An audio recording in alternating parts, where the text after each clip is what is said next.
put them in a bit of trouble yesterday. The rotation of the strike, they seem really hesitant, not willing to put the fielders under any sort of pressure. I mean, you're in the power play. This is a time where you need quick runs. You need to set a good total. You want to have the fielders under pressure. This is the third place playoff, and if you're Dominica, you've got nothing to lose. You've got to go all the way out. St. Vincent and the Grenadines, on the other hand, they're a little bit more accomplished, so they would want to watch Dominica very closely, because Dominica is now playing like a cornered tiger. Yeah, and they seem ready to just devour anything in their way. So far, they have started really well. 4 overs, 13 runs on the board. It means that they have begun to get on the prowl. Definitely, they will be looking to restrict the St. Vincent and the Grenadine team to under 100. Listen to your teammates. Lecture you're giving them, man. Yeah. You got no classroom. No lecture. Pearl Etienne has bowled 2, and she's come out, so clearly she's sticking to the notion of rotating the bowlers quickly, not letting tiredness step in. So she's rotating the bowlers quickly. She's removed herself, and it's a healthy edge. Yeah, Ginny Valmont taking up the attack, and she bowled really well her spell yesterday. She really bowled well, had the batters in all sorts of trouble. I'm just coming and attacking the stumps, asking them to, look up a bit, and they were not really able to get off the square. Run! Come on! Abigail, throw the ball. Sorry.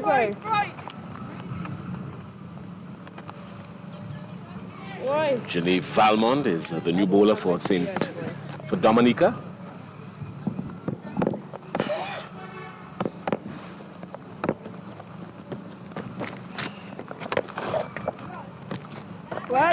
So good shot, but not being able to pierce the field. Well set field there by skipper Etienne. Heavy offside. Good shot. Well placed. Just finding the gap. There's something about this homer that I like, Jason. She's not afraid to put a willow to leather. And that's really something good. This is what you need in the power play. You need to be able to put willow to leather and get the ball across the ropes.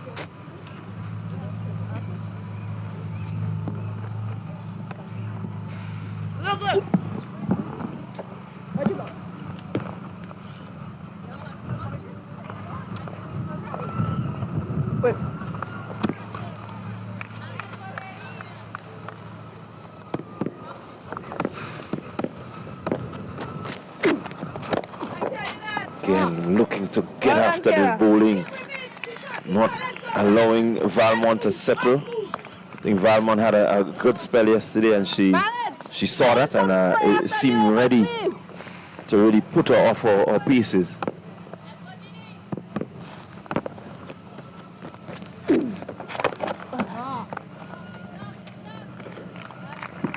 Over.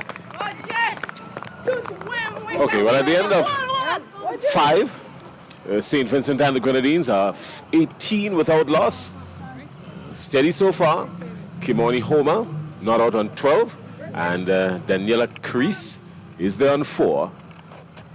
More from C.R. John, and then the missing man for the last couple of days, Raphael Croney, will sit in the chair.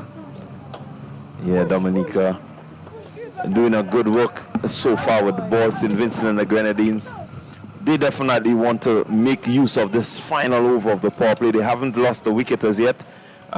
Somebody needs to probably take a chance and maybe get a couple of boundaries, get them into maybe a total closer to at least 30, 35 after the power play, which would set them a good platform so that the others can launch. Wide ball here. Wide delivery by Gasper has been steady Come girls. so far. 5 runs coming off for 2 overs. She into her third. Oh yes. Again, bang on target, asking the batter to really come after her. Me and you keep batting. Keep batting, buddy. As I welcome Mr. Raphael Crony.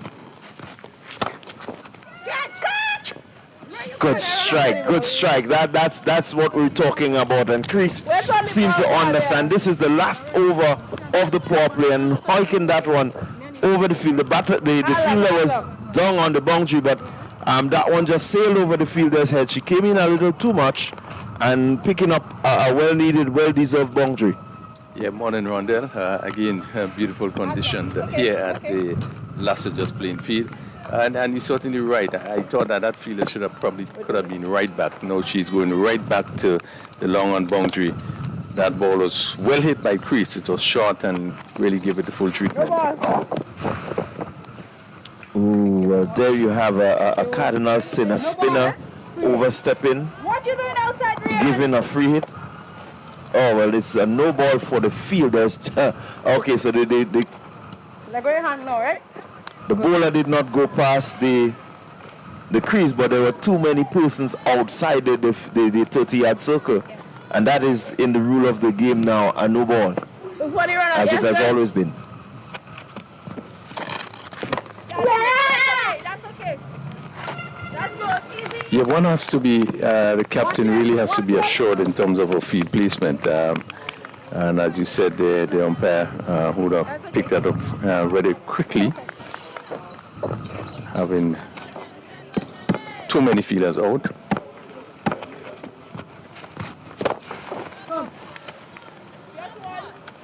Again, Homer looking really decent, just playing through the line of the ball, recognizing that the fielder is at long off and there's a free single to be had. And Homer is one of the players I think that look pretty good for St. Vincent. We saw from the first match and does demonstrate. Come. Let's keep it straight. Playing right over this one, I think it was right up. And Chris playing right over it. And just ball coming from the batters. We look at the replay and we see what happens here. Ball seemed to be playing down the wrong line. Ball pitched up. And really should have been, foot across and just choked it. But just play outside of it. And it hit the midland leg stump. Yeah, and that is something that I recognized about Chris.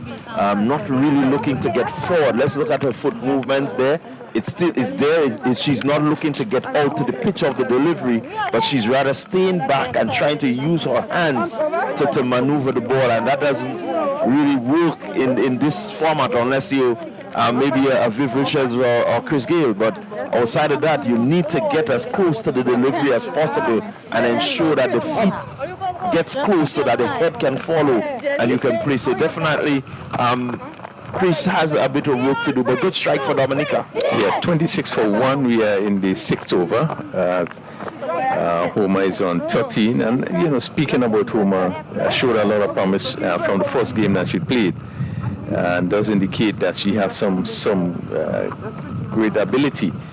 And it will be important for St. Vincent that she, bat as long as possible if we're going to give really a score that's really competitive. Yeah, a lot would rest on her. I think the incoming batter in Janella Glasgow, a lot rest on her shoulders. I think yesterday she was under a bit of pressure. She couldn't really respond. She got a 30 run not out. No, she got out. But I think the 30 runs that she got took a little too much time and it didn't really play the situation that they were in. So she needs to really be able to be free-flowing as we know her to be. We've known her to be a good clean hitter of the cricket ball, but somehow she didn't respond yesterday. Let's see how she would go. She's now trying to set a target for the Dominicans to chase, and definitely I think she would have the freedom and the liberty to do as she wants. So Gasper, and she's in the third over, and one of the things about her is that she gives the ball quite a bit of air. But first delivery to Glasgow, who just came back and pushed it back along the wicket. 26 for 1. We have 6 overs completed. Power play, 6 overs completed. Even Stevens, 26 for 1. St. Vincent really would want to get probably over the three figures, maybe 100, 120. But Dominica will have different thoughts. Yeah, Dominica definitely will have different thoughts. A score of 120, as we see, could be very challenging once you're willing to keep the ball up to the bat, once you're willing to, bowl wicket to wicket and put pressure on the batters, asking them to take the risk. But as we saw yesterday, 150 was scored by the St. Lucians, and that to me is the sort of score that this wicket deserves.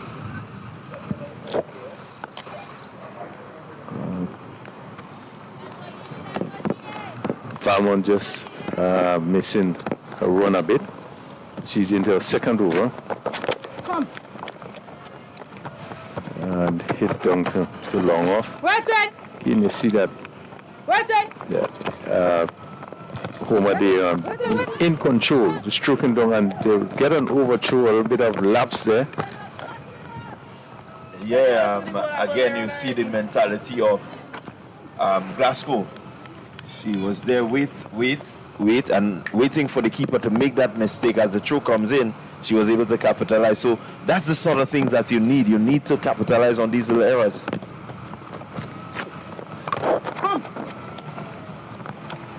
Play down to deep cover. Again, Homer striking well.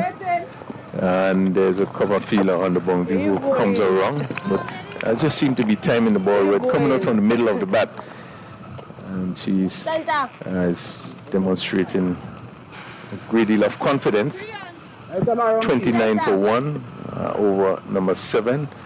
And the left-handed Glasgow comes into strike. And as we look at the field, third man, just about halfway to the boundary, backward point, we see cover coming into position, extra cover and a long off on the offside.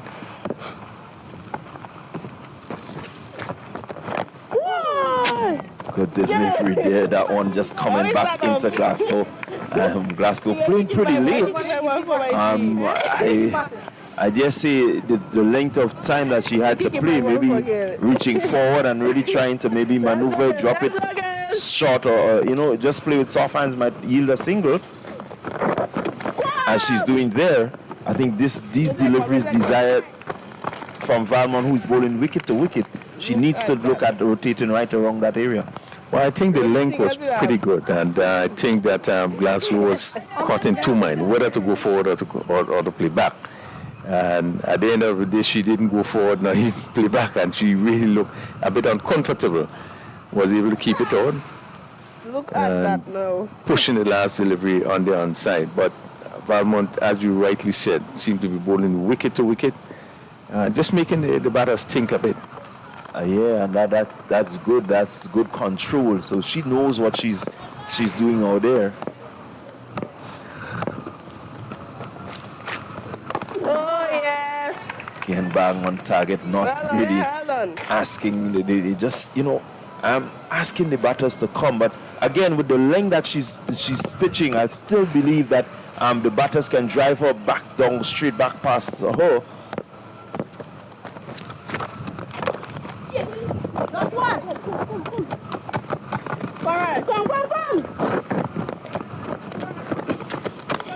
Yeah, that was very good running there.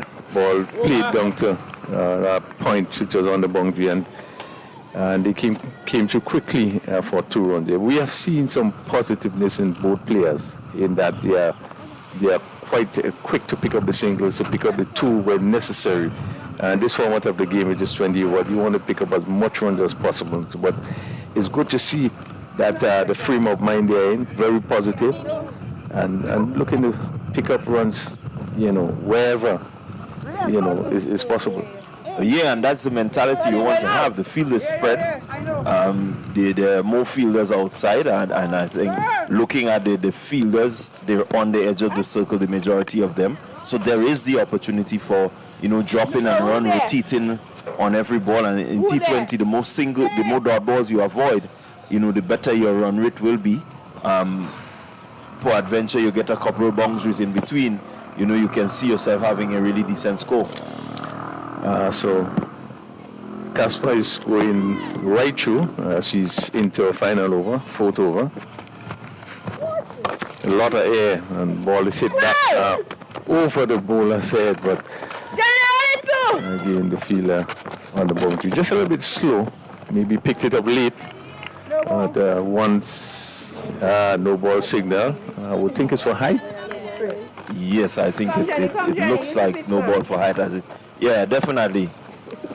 But well handled by Glasgow again, just playing through the line of the delivery, even if it was up above the waist, was able to get it straight over the bowler's head. Only one. One. Back up. Again, looking to put pressure on the fielders. You can see her just following the trajectory of the ball as it comes in to the bowler's head, ready to pounce on anything that they miss. Catch it, Jenny!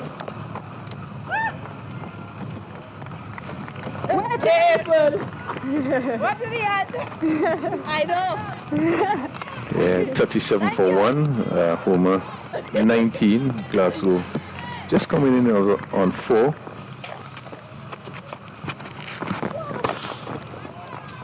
Good strike.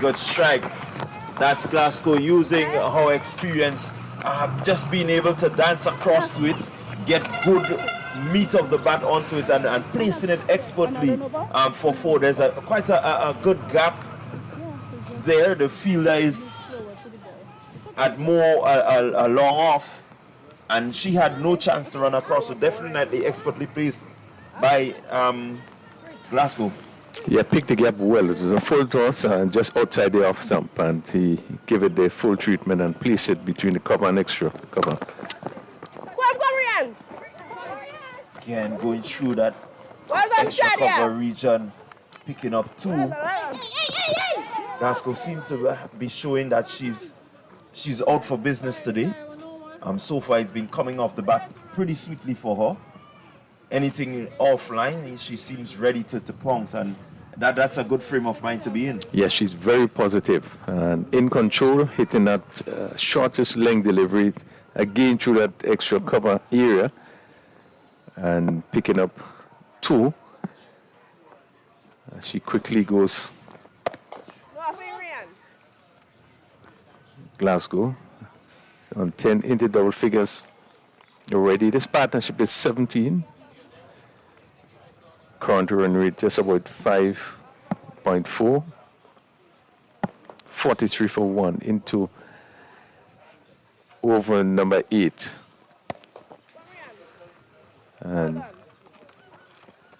they're going to get another overthrow there. That ball, again, just thrown back at non-strikers end. Really, it was no need to.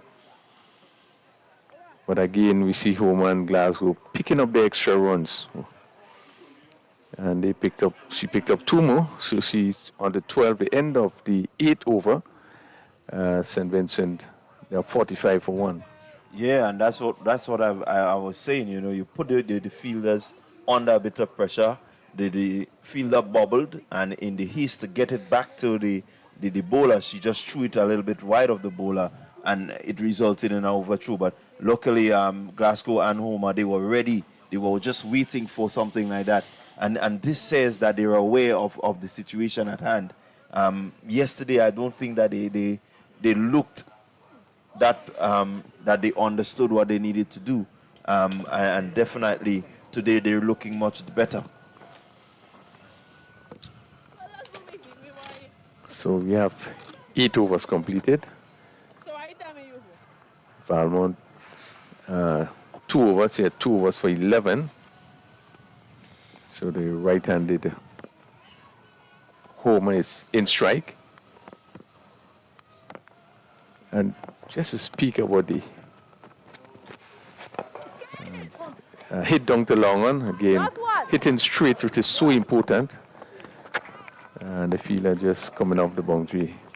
Speak about the condition of the field and probably the pitch itself. And I think we have been having really a good pitch. This pitch have been used for all the matches and really stood up, playing very well.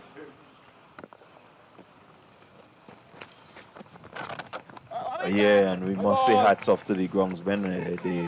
They've tried well. They had their challenges, as in everything, you know, we always have challenges, but they've done well. They've ensured that the facility looks good, the conditions out there, you know, it's well manicured and everything. The pitch is well prepared. It's good for batting, good for bowling. And in essence, you had a fine tournament. And so I think the groundsmen, they did a good job and really tried well. So we give them kudos. Yeah, I think it's fair to say that the organizers will be happy in terms of how the tournament went, particularly the games here in Lanzarote. The second day we had some rain. Still we were able to get 31 overs bowled, but generally there was no major issue with the field or with the wicket, as the case may be. Again, blessed by good weather. So they should be very pleased with the way that the tournament would have went. Yeah, I think the organizers, they would feel really happy. Even the fans and the viewers, I know that they will be happy. I think they've seen quite some interesting contests, you know, over the past week. And it says that the women's cricket is on the up.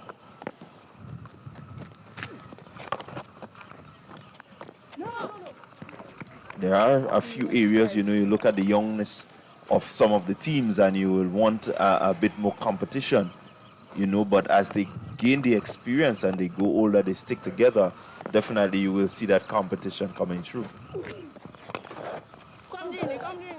Again, hit down to long off, just short of a length, and Valmont is just trying to pitch is in that area, that uncertainty.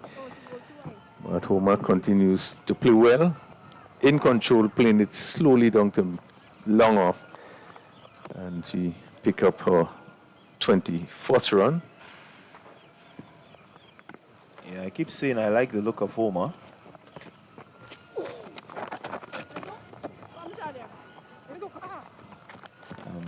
Not afraid to be positive, strike the ball, and yet she has a pretty decent defense. Seems to understand that, you know, every now and again, once the delivery is there to hit, you hit it, and when it's time to defend, she's going at 21 from 23, not too bad.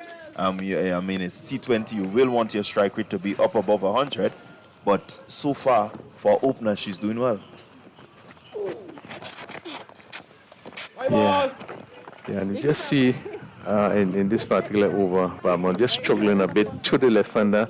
Again, with the left and the right, you know, it calls for a lot more concentration. And the left-hander bowled two wide down the leg side. Now the right-hander comes bowl another wide down the leg side.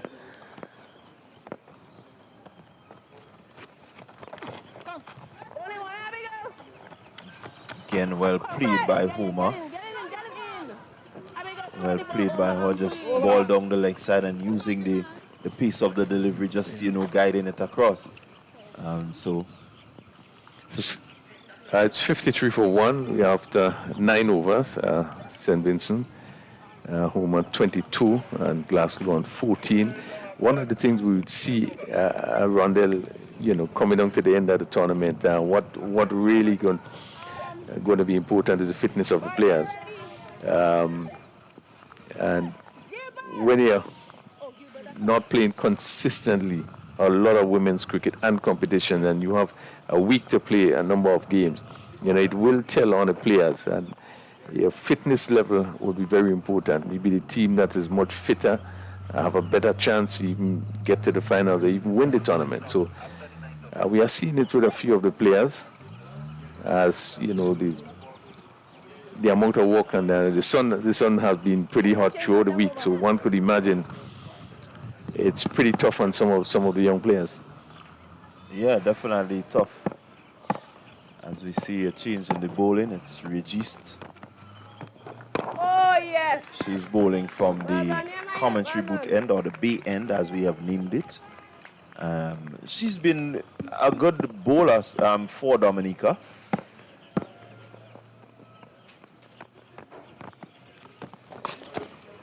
A lovely shot. This was played really well. Ball. But good stop. Went straight to the fielder. Yeah, again, I keep saying I like the look of Homer. That ball down the leg stump line, and she's not afraid to get down and look to sweep it along, but unfortunately it went straight to the fielder. Oh, yes. Maybe just getting it a little earlier might have evaded the fielder, but unfortunate for her, it didn't beat the field. She just needs to continue. Yeah, well, I would think the fielder was placed in the right position. It was a very good shot. Yeah, it came from the middle of the bat, but went straight to the fielder. Shot that looked like 4 all over it. Again, she continued to demonstrate her ability. 54 for 1. We are into the 10th over. And so far, for this over, it's actually Gilbert has been really keeping things really nicely. Good line, good length. Just seem to have some control. Yeah, and you were speaking about the fitness of the players, and I think she is one that I'm really impressed with. That's Gilbert.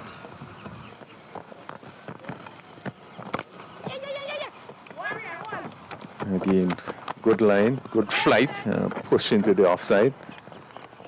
Yeah, in the game against St. Lucia, the first T20 game against St. Lucia, she had a first over that went for 17, and she came back so strongly that her next 3 overs went for maybe about 7 or 8 because she ended up with about 25 runs off of 4 overs.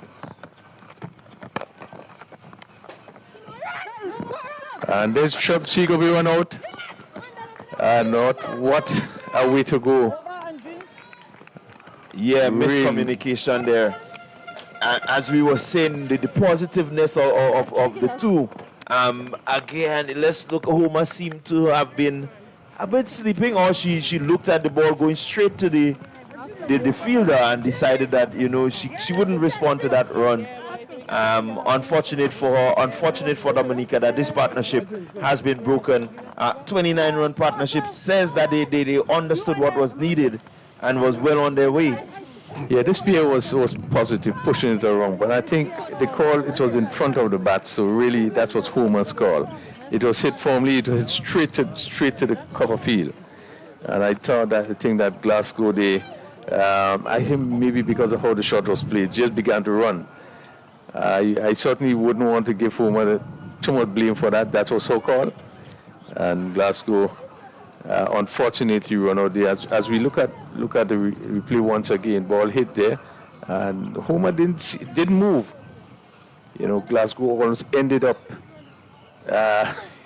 almost in the same crease, but she didn't move. And it's just communication in calling and judgment, which is so important. Running between the wicket, you have to sometimes judge, but the basic was necessary there. Ball hit in front, and that striker's call. Yeah, definitely. I think it was just an error there on the part of Glasgow. Looking to be positive, but again, the batter recognizing the ball, going straight to the fielder, wants to make sure that she can get to the other end. Maybe allowed a call, maybe something just to alert her that, hey, I think there's a chance. Might have, really allowed Homer to respond. But I don't think that they really called well. And so ended the result run out. So 55 for 2 as we reach the halfway stage of the inning. First 10 overs being bowled. The players just refreshing themselves a bit. I think Dominica would feel really that they have kept things, tight. I think it's still about even where it is after 10 overs. St. Vincent will want to bat their whole 20 overs to make sure they try to get as much runs as possible. But Dominica will feel that they still have control, and picking up that really important wicket of Glasgow would feel good that they have been able to break that partnership. Yeah, 55 for 2 after 10. It says that St. Vincent and the Grenadines, if they continue like this, they're on course for a possible 110. They would want to get a bit more than that. maybe try to make sure that Dominica coming into bat has something to chase where they need more than a runner ball. So definitely, I think from here, the partnerships from here, the way they approach will really set up what the total will be. Maybe the next 5 overs, Glasgow and Frederick can look to push it around and maybe ensure that they have wickets in hand for the last 5, where you can really, put some impetus and close off the innings well. Oh, so as the players are just getting into positions. St. Vincent, As the players have been sent into bat. As they have refreshed, Mr. Crony, I will want to take a break and get refreshed, and so I'm going to vacate the chair and invite Jason Skeet to continue from where I left off. So after some words from you, it will be Jason Skeet. Yeah, the players just settling in after that water break. The General Fredericks is the left-handed player that comes in, 55 for 2 after 10 overs. St. Vincent being sent into bat. And games just about even Steven. Was a welcome back, Jason. St. Vincent and the Grenadines would want to step on the gas here a little bit because Dominica has a kind of a fearless attitude. That's a good delivery. Some drama building. It happens normally. Folks say that every time a particular commentator takes a chair, the drama comes with it on the field. So I'm hoping that it holds true to form, Rafael. Yes, certainly. I think at the stage of the game now, you expect them to, as you rightly said, that they're going to pick up a bit. They don't want to push it around a bit. Being all disappointed to lose that wicket, but ATN picking up the attack. Good delivery, first delivery up, just chained down a bit, and it came off the edge. And Frederick off the mark with a single.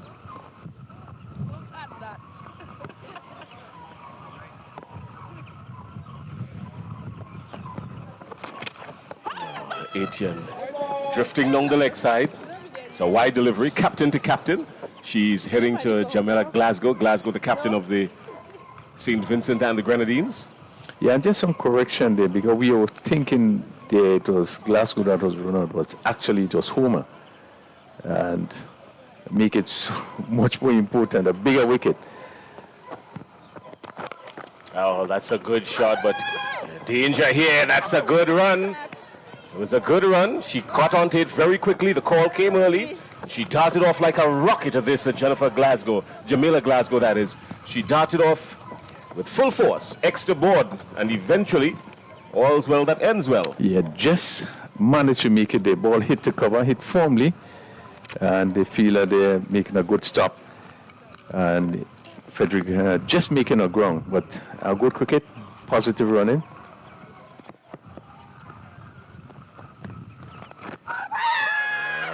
Going down leg, but she's keeping it tight. She's keeping it tight.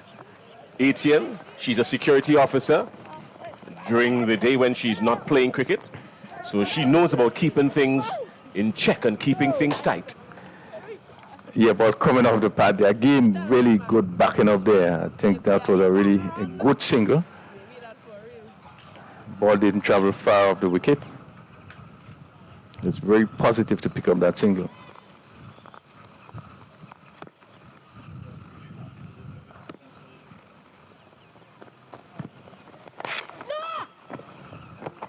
You probably just want to either play just a little bit later because there's some room left and right to the fielder there inside the circle. It looks like player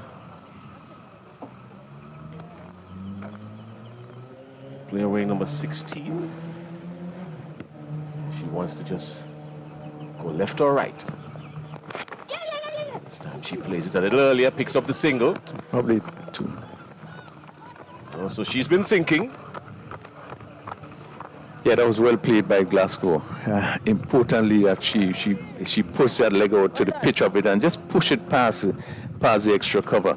The fielder had to come off the long off boundary, and they had two very easy runs. So good thinking and good placement by Glasgow.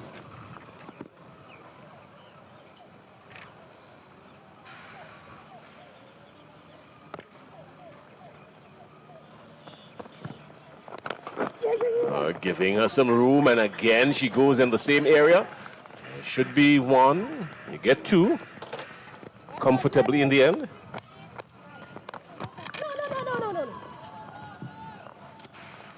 Yeah, good positive shot again. Ball over pitch, and Glasgow coming forward and stroke it again down to that extra cover, wide long off position, and picking up another easy two. Good over, 63 for 2. Glasgow quickly going on to 20, and she would want to really play a captain's inning, you know, having lost that important wicket through the run-out route. And she's looking more and more comfortable. She has no choice now, really. She has to stay and play and bat out for St. Vincent and the Grenadines. Yesterday, she was very pedestrian in her scoring when St. Vincent and the Grenadines played Grenada. She was very pedestrian, spent just about an hour and 15 minutes outside there and was barely able to get to 30. So she wants to pick up the scoring today at least.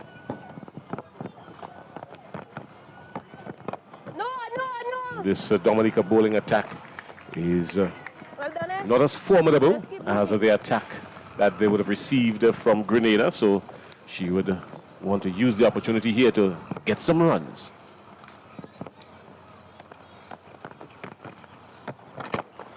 Straight back over the bowler. That's 1. 4. Yeah, very good shot played there by Frederick Ball. Give a lot of air and hit it straight back over the bowler's head, and it goes down to the boundary for 4. Again, good positive shot. This is what St. Vincent will want to do, to pick up the run rate, take advantage of the ball that is over pitch. And this was well hit straight back. He gave the long on and long off no chance. A good check shot this time, but a good communication, good running between the wickets between St. Vincent and the Grenadines. Their communication has been spot on, these two. That's Glasgow and Frederick. They've been good so far. Good coordination. Yes is yes, no is no.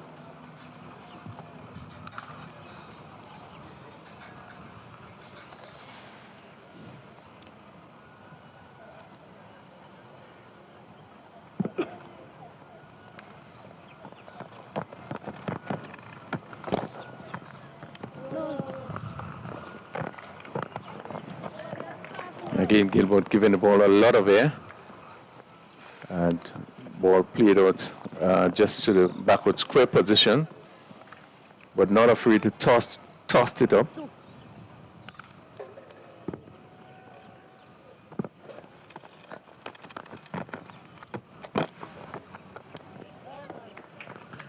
She's hugging more of the strike because she probably tells herself that this is the time to get some runs. Dominica, this team, a very young team.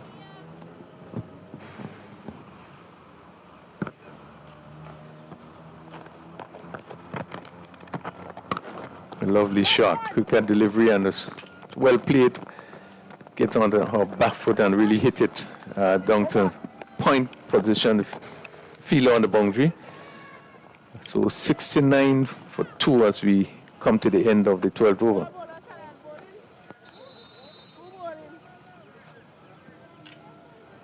Fredericks on 6, Glasgow 21. St. Vincent and the Grenadines ready to want to pick up the run rate at this time. It's now 5.75.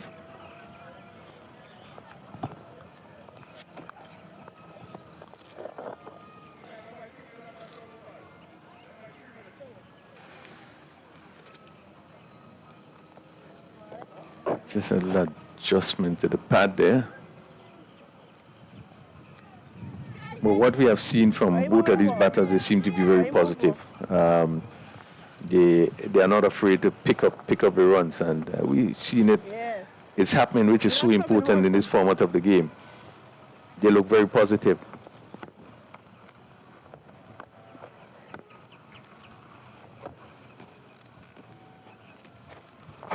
Hold it. Oh, that's just the nature of this game. You've got to be, because indecision would generally result in your demise. So they've got to be very positive, these two. Their communication has been spot on to this point. Understanding that the field is spread a little bit relaxed, especially on the onside. And both batters are piercing the offside very well in the process. So a good single again. They've been taking these sharp singles, fortune favoring the brave. Yeah. That's the thing about this cricket. You've got to take chances. Yeah, and was good thinking, right? Just dropped it in front of her, and the bowler having to run through was not able to stop it, so it turned out to be a very easy single. Straight back over the bowler. Surely this will go all the way to the boundary for 4. That's a good strike. And Pearl Etienne is... not Pearl Etienne, Glasgow, sorry. Glasgow is in the mood. Yeah, very good shot. As we look at the replay here, she hit straight. Didn't try to go across it. Ball given her away and hit straight back over the bowler head. And it's probably the safest place on the field to hit the ball in the air. No danger. There's no one behind the bowler. And picked up a very good boundary. Oh, yes. This time she's attempting to go wide of the wicket. Valmont going wide of the left-hander. Glasgow. Yeah, after being hit back over here, trying to push it wide. Glasgow. As we see the long off fielder going straighter, almost behind the bowler. And no Axel. Oh, that's a good shot. It eludes the fielders. It will go for 1, 2. It just barely trickles over the ropes. There's always a chance when the ball is played along the ground, especially on the edge of, when it gets to the edge of the boundary. The grass is so thick that it actually slows it up. So you've got to continue running hard. Just maybe she could have prevented the boundary there. Yeah, I thought if you look at the field, that part of the field, you know, it have probably less grass. So when that's an area that the ball going to really run. But again, good shot. Glasgow's able to, you know, the ball wide of the off stump tossed up, and they give her the freedom to swing, and she swung well. St. Vincent picking up some runs. The return comes in the deep. It's safe. Not the best of throwing arms there from Shadea Seaman. Seaman down just back with a square. Had some running around to do. Almost to a very shortish fine leg. 2 more added to the total. 82 for 2. We're inside over number 13. That's good going by St. Vincent and the Grenadines now. Yeah, good positive running to pick up 2 runs down to that fine leg position. As we see Glasgow just taking some time to catch her breath. She will contain the strike. It should have been 1. They're going to push for 2. Yes, that's good running between the wickets. Again, these two, Frederick and Glasgow, was always 1, but a bit relaxed. Much to the disappointment of the captain. Too relaxed. And what should have been an easy single turned into be a comfortable 2. Yeah, very good over for St. Vincent. Push the run rate up to 6.46. Glasgow on 34. Frederick on 84 for 2. And we have seen, Jason, that the scoring rate are beginning to pick up. We had 2 boundaries in that particular over. And certainly they are looking to push it along St. Vincent as both players begin to feel a lot more comfortable. Yeah, we've been speaking about this Dominica team, and this Dominica team, a lot of young players in this Dominica team, most of them still in high school. There are a couple of 5th form students, and apart from that, cricket not being the full stay of any of these players here, they do something other than playing cricket. So this Dominica team is in the rebuilding stages. And Gilbert already, as she's brought into the attack, Maya Gilbert asking questions. Yeah, she continued really to toss that ball up. And I think we saw that Frederick looking to go across this one and actually missed it. Well, very close. But they have to continue to play as straight as they have been playing. When the ball is up, take the opportunity to play straight. Again, Frederick and Glasgow have pushed along this score for St. Vincent and the Grenadines. Partnership already yielding 29 runs. And some more.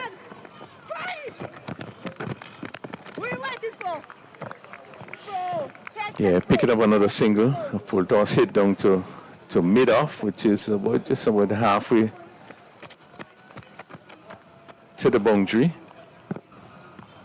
As you speak about the Dominica team and the young players, it will be good for Dominica to have these young players being introduced right now. Probably next couple of years, these players will develop. It's a powerful shot well struck. One, it's two. Not the very best of throwing arms down there in the deep. So, again, picking up another two, yeah. They're playing as if they want to just take over and switch the tide and keep it all in their favor, St. Vincent and the Grenadines. They've been on the attack more than anything else, these two. Yeah, Glasgow in particular has really picked up the scoring after the loss of Homer.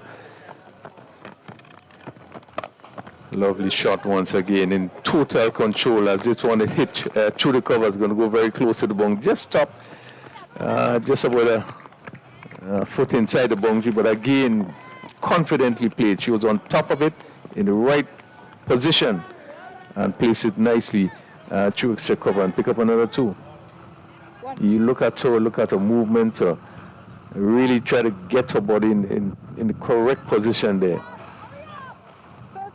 And picked up two. Impressive shot there by Glasgow.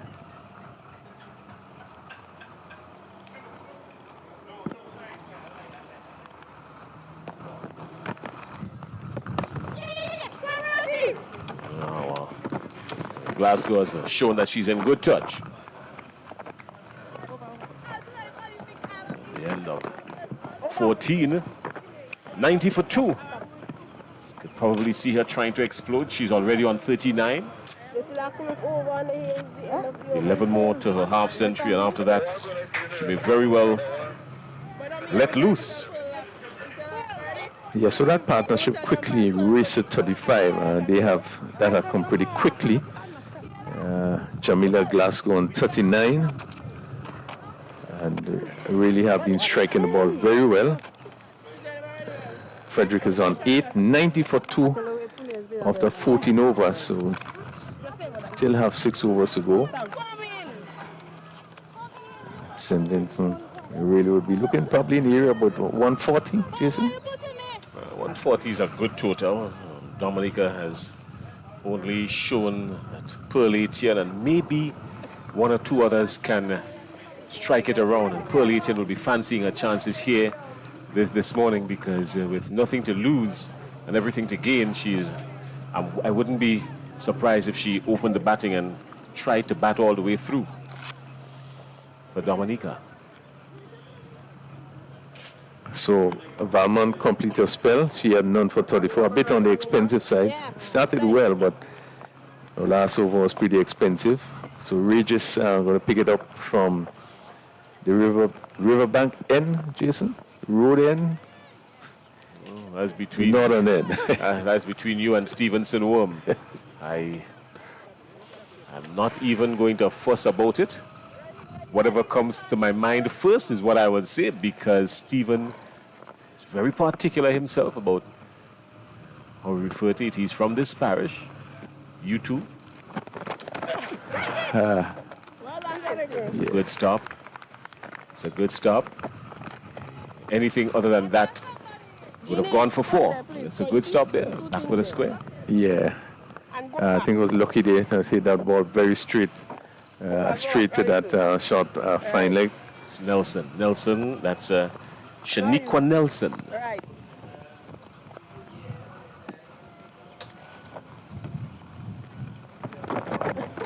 Regis has played through cover. That's a good shot. Just one. They're going to take on the arm of the field out in the deep, or will they? No, decided against it, and wisely so, because it would have been catastrophic. Yeah, good judgment there. The fielder just dropping the ball a bit, and you could see both batters quickly looking to come back for the second run.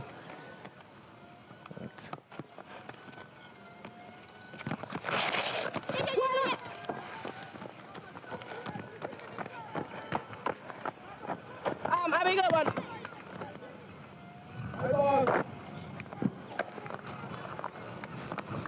Yeah, we just trained down the leg side a bit. The umpire signaling wide there.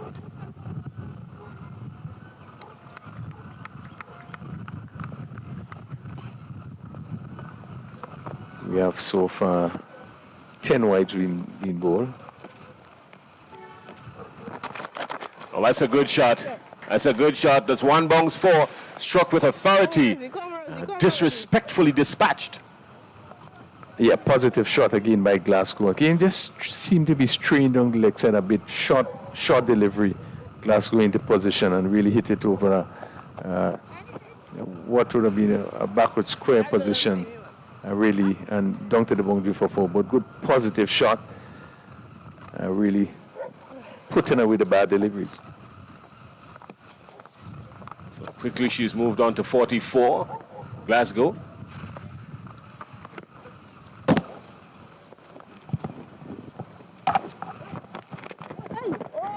She's been kept in check. She's been kept in check by Regis. Good comeback from Regis.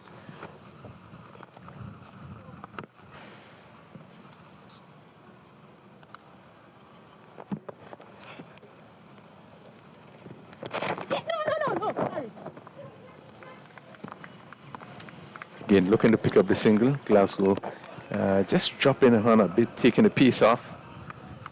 But going straight to that short cover. She's on 44, into the 15th over. Again, pushing it down, and there could be trouble here. She's gone.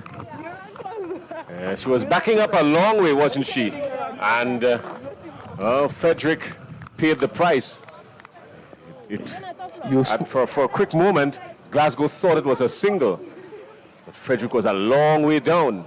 We spoke about indecision, and there it was, and Glasgow began to run, and Frederick really came through, but really it was straight back. Really, there wasn't a run there.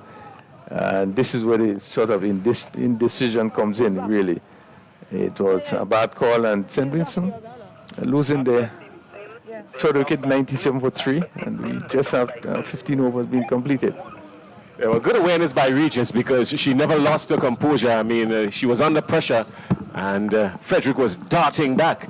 Anything other than left or right would have seen a clear miss hit, but she kept her composure, that's Regis, and dislodged the bails in an emphatic manner. So St. Vincent and the Grenadines now 97 for 3. Side over number 15, just one delivery remaining. Well, that's the end of the over, actually, at the end of 15. So at the end of 15, 97 for 3. And getting ready to join her captain outside there in the middle, Zayan Stevens. Xavier Stevens. So you pronounce it? Yeah, I think it's Xavier and Stephen. Yeah, I'm always lost with these millennium names. Sometimes they look a particular way and have a different pronunciation, so you've got to be very careful. Found myself in trouble the other day trying to pronounce something as it was spelt, only to realize that there was a whole lot of French involved. I'll tell you more about it.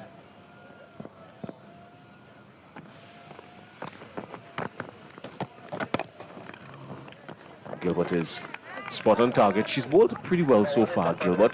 3 overs have gone for 14 runs. Pretty good, given the conditions and the fact that SVG has been attacking. Yeah, she has gone well. I think I continue to see how impressed I am with her. I think she understands her craft and definitely is working for Dominica.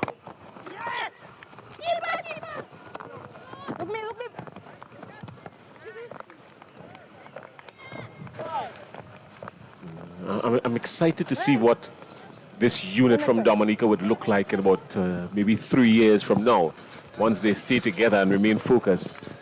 This unit from Dominica here would be something to worry about.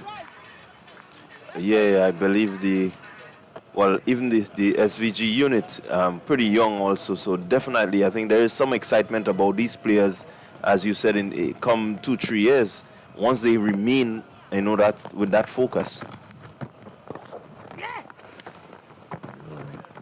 Glasgow has been nudging it around and picking up runs. She's moved on to 45. Another landmark in the side for her. In the meantime, St. Vincent and the Grenadines, the team, heading towards another landmark. They are 99 for 3.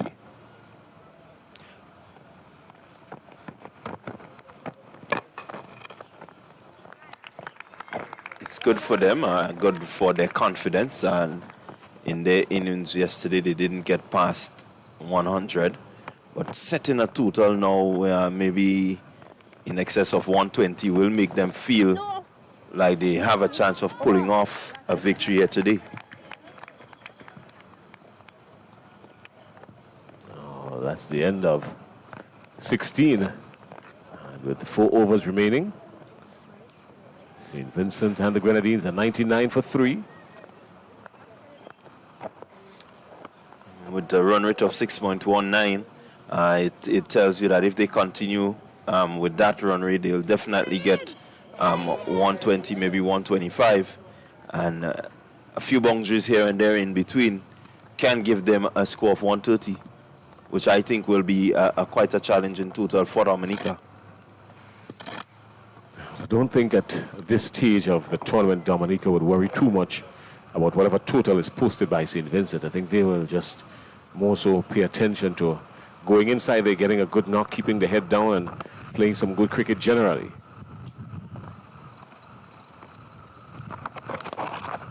This one is punished, being played up through the extra cover all the way to the boundary. That's 4. That was fantastic. Latched onto it in a flash, leaving nothing for granted. Brutally struck. 4. Yeah, again, good shot by Glasgow, hitting the ball really powerfully. She seems to be on song this morning.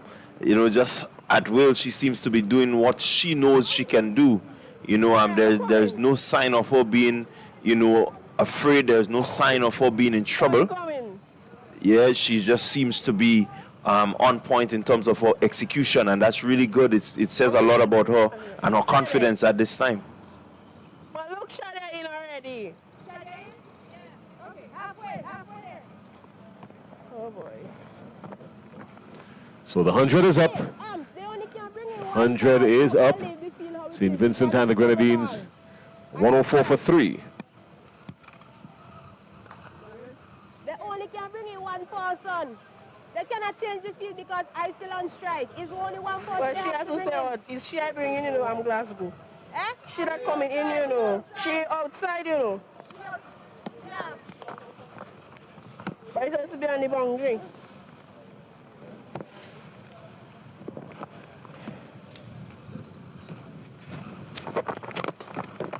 Glasgow again looking for more runs, and yes, she does get it. Advanced down the wicket, and a fantastic stroke by Glasgow. So just like that, she's moved on. She's gotten a half century, and a good knock for Jamila Glasgow. She stayed, and she's guiding St. Vincent to what should be a respectable total in excess of 130. Yeah, definitely looking good, in command. That ball that she just used the feet and get close to it and just striking it through the extra cover region again. Expertly picking that gap, not looking to overhit, but just looking to place the ball through the gap. And so she's looking really, really good today. A little too late, one may say. Similar stroke, just a little bit wider. And for one, was almost the identical delivery. The last one, the previous delivery, she advanced down the wicket, gave herself some room to free the arms, and played it up through extra cover for 4. Could have done the same thing here, really. Yeah, I think she could have, but this time it was a little straighter from Regis, and it seemed to be a bit faster.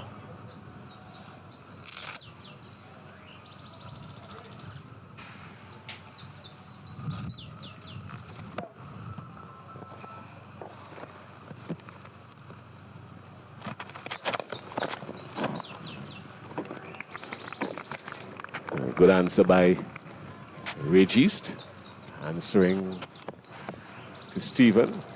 Glasgow resting on her bat at the non-striker's end.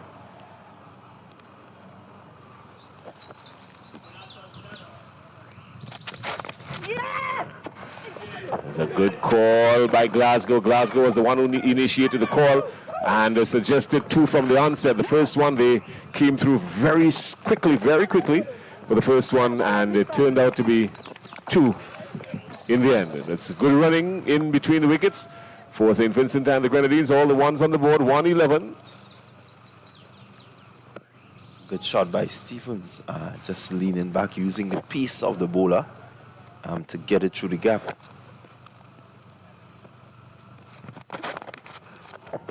Giving herself more room again, beating the fielder short in at cover. That's 1.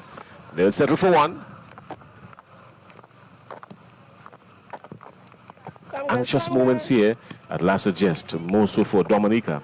They just got to stay composed. It's a pretty young team involving some Form 5 students, some Form 4 students, some students at the tertiary level and at university. So they've been splitting their time between cricket and academics.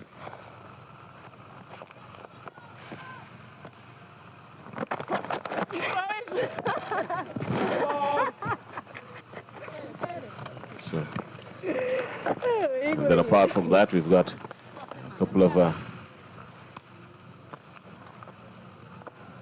veterans in the team. Of course, Etienne being one of them. It's in the air. The shout is catch. Cover is pedaling back, but extra cover, sorry, was pedaling back, but no threat. And the ill-advised going for the second was a comfortable one, and tried to go for the second. And Stevens goes, umpire Sean Manwaran raising the fatal finger. Run out. Yeah, really smart there by Regis. I think this is what really caused the downfall. They look at the throw as it comes in, and she was quickly to the stump. Really. It was close. It was very close, I dare say. It was very close. Maybe another view with a slow motion. It was very close.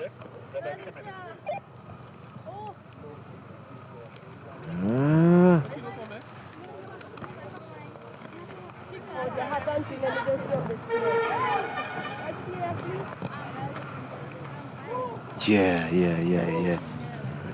Definitely a good decision from Manwar, and I think the fielder the batter did not expect that throw to come in to her end like that, and seemed to have been caught napping. Well, she was running for life. The coming from that end was Glasgow. Glasgow knew she was always going to be safe. But Glasgow was trying to entice the fielder to go to the bowler's end where she was running. But George decided to go to the bowler's end. And as she went to the bowler's end, she sent Stevens back. So St. Vincent and the Grenadines 114 for 4. Getting ready for the start of the 18th over. Are you still believing 130 is a possibility? Yeah, as long as Glasgow is out there, I believe 130 will be on the cards. We know she can strike it well. I think maybe look to find the gaps as often as she can will result in maybe some twos, and definitely you have some 18 deliveries. That tells you 18 plus. Even if they were just to get one per ball, it will bring them over 130. Right arm over. All right, see how John has made his predictions. I'm not a betting man, so I wouldn't engage.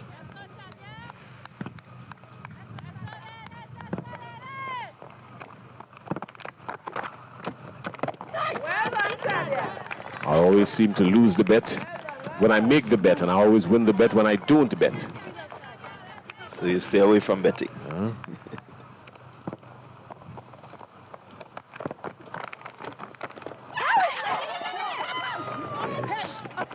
It's called knowing how to pick your battles. Well, like you, I'm not a betting man, but I predict. And sometimes the predictions are spot on. Just as this ball was spot on, hitting outside the off stump, seemed to be an inside edge. But again, importantly, they crossed for the single. So it means Glasgow is now on strike. What will Glasgow do? She is already gone past 50. She's on 55. And opening her hands here. Could go either way. She's much more capable than her scores in this tournament would have suggested. So she can give it a belting, she can pierce the field, she can be very tactful if she needs to be. Dominica, on the other hand,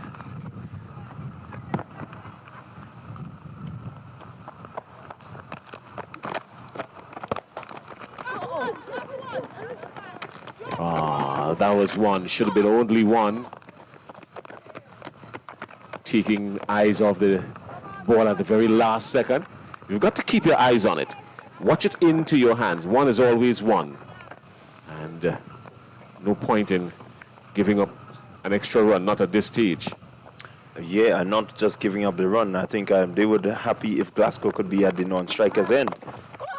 Well, that's a good shot by Glasgow. There's no point in chasing that. It will go all the way. Or did it?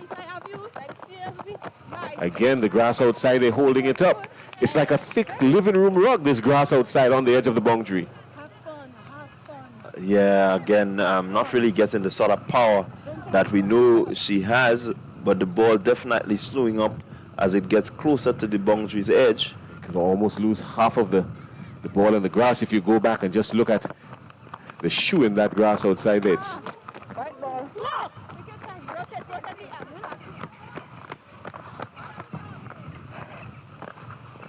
very thick on the outskirts out there. You lose half the ball in the grass. So over number 17, Jason, halfway through, and we're already at 120. So again, I think my predictions are spot on. Many of our viewers will tell you that's not a scientific prediction. White ball. If you want to predict something, predict, let's say, around 140. Let's see what you've got. 140, 145. On the other side. I'll see to go on the other side. On the other side? Of course you can go on the other side. Yeah, I You seen her? Right arm around. absolutely think 140 is on the cards. Glasgow is there. She's striking it well. A strike rate of 145 tells you that, you know, she is capable of really putting away good deliveries and the bad one that may come.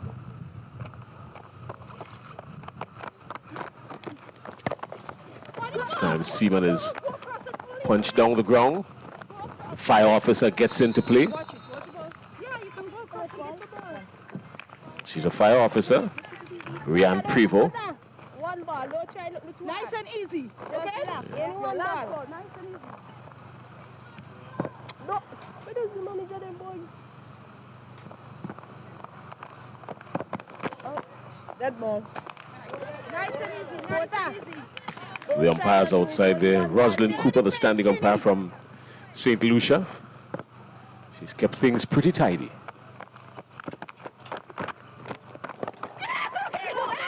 It's a leading edge. looking to go on the onside, and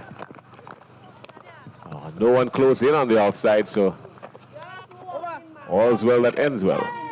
Yeah, again, good cricket by Glasgow, recognizing one delivery, and so it means that she would hold the strike for the next over, and definitely she will look to maximize, you know, on anything loose.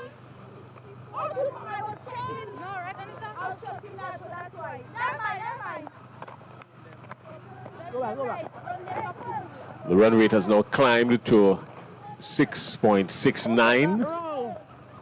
Oh, that there wrong. Dominica would pay attention to that. It's a cause for concern. They do not have much batting to be explosive outside of Pearl Etienne. But the thing about it is that once Pearl Etienne goes out and she stays there, then those around her lift their game. Yeah, definitely. She is the key, Etienne.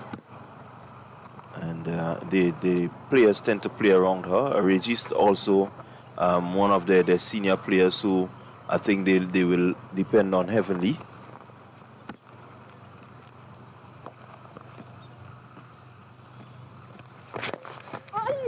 Dragging it again onto the onside, just one.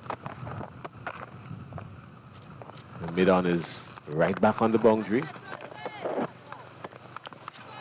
Yeah. So I'm looking forward to the field closing in now, as the non-striker. As Glasgow is off strike, I expect the field to close in. Try to keep that non-striker, keep Winfield on strike.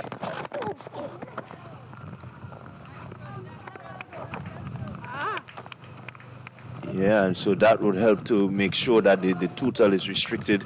If you can bowl most of your deliveries to Winfield and to keep her off, keep Glasgow off the strike. So good ploy here by Etienne.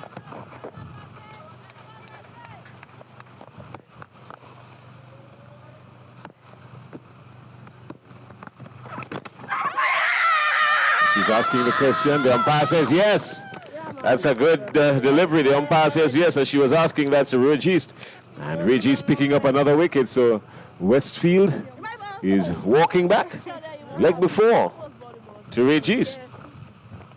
Yeah, Westfield seem to have played all around it as we see the replay there. She's just going around the delivery a bit.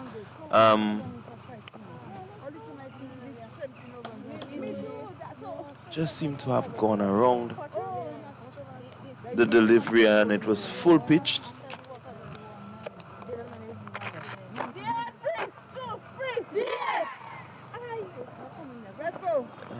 There we go, look at it. Yeah, definitely. Wrong choice of shot. Should have played straighter. Definitely could have gotten maybe one down the ground, get Glasgow back on strike. So ill-advised shot there by Winfield, bringing her demise. More importantly, for Dominica, they have a dot ball and they still have Glasgow off the strike.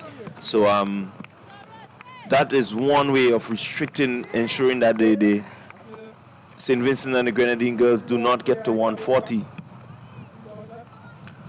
Well, Aisha Williams has come in. To all our friends viewing from around the Windward Islands, in particular, St. Vincent, Dominica. This is your time. The third place playoff is happening right now. It's on your screen. Tidy work behind the stumps. And wicketkeeper Fontaine. Just remember me at the back there. She's been pretty tidy this tournament. Fontaine, I remember her just making one error, a drop catch, but apart from that, she's been very tidy, very economical, very vocal as well behind the stumps. She's the loudest there, going up for the appeal, but Manwaran deciding against it, saying no. Good morning also to our friends on 89.1 GBN. They're carrying the commentary. It's a television commentary, so we wouldn't be as descriptive as we would be for radio, but they're carrying the commentary. Good morning to you. Good Saturday morning in Grenada.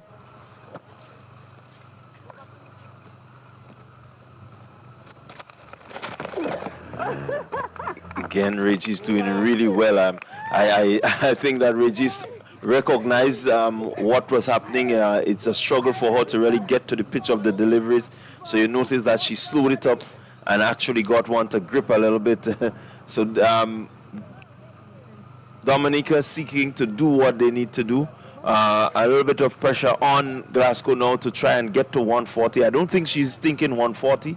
I'm not sure what she's thinking, but definitely the fact that she's there for the last over, we just may see some fireworks. You can't get to the pitch of it if you're not using your feet. Hand-eye coordination could only get you so far. And, she would want to use her feet and not keep them planted. So Aisha Williams, if she wants to get nearer. But credit to the bowler. Credit to Regis. Regis has bowled 3 overs for 23 runs, picking up 1 wicket. And the other bowler picking up a wicket, Jennifer Gasper, picking up 1 for 26 from her 4.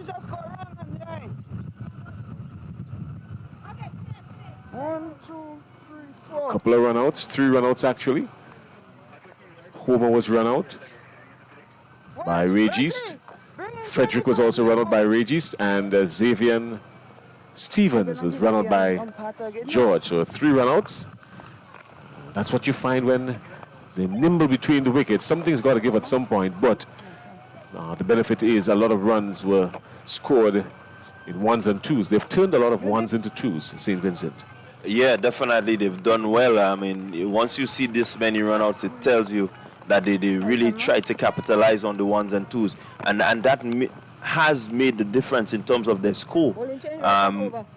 It will allow that the batters are rotated, the left and right combination coming in, so it throws off the bowler. So a lot of things good happened for them. Despite the runouts, you can see the positives that assisted in them getting a total so far of 123 for 5. Well, the security officer has been called back to put some calm to the situation in St. Vincent innings. St. Vincent has been scoring with some form of comfort, if you want to say that. Glasgow's on 60. It's a well-played 60 for her. And the security officer and captain, Pearl Etienne, has been called into the attack. And immediately she's induced a false stroke from Glasgow. Glasgow advancing down the wicket, and wisely so by Etienne, realizing she was coming, sort of pushed it into her, cramped her for room, had to manufacture something that wasn't there. Yeah, good bowling there, good experience from Etienne. But again, I like the temperament of Glasgow, looking now to maximize everything within this last over. Full delivery. Should have done a whole lot more with that. Beat. Fielder get 1. Just 1. Should have done a lot more with that delivery. It was full. And maybe trying to play it a little too hard. Yeah, I think she really wanted to meet the leather there with the willow, muscle it through, maybe get it over the top of the infield, because there's no sweeper on the offside, and definitely missed the trick there. Importantly for Dominica though, she's off strike. This is the final over. 4 legal deliveries remaining. There's a healthy edge, but eluding the grasp of the wicketkeeper. It could run out to the boundary very close. And seems to have injured herself in the process. But that's really smart running. Good running by Glasgow. Noticing that the fielder saved that she was purposeful in ensuring that she got the 3rd run to get herself back on strike. So they ran 3. Look at it. She went out for it. And stayed down. Couldn't see what would have caused her to stay down, but she's still down. And, not sure if it means that Just maybe her shin or something would have been grazed on the ropes. And she's been helped off. We're going to get the details as to why.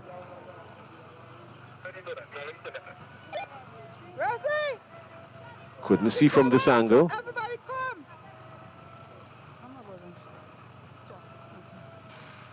But the medics are already on the field. She's on the boundary, on the edge of the boundary. So the substitute fielder will take up responsibility and it will continue. But this is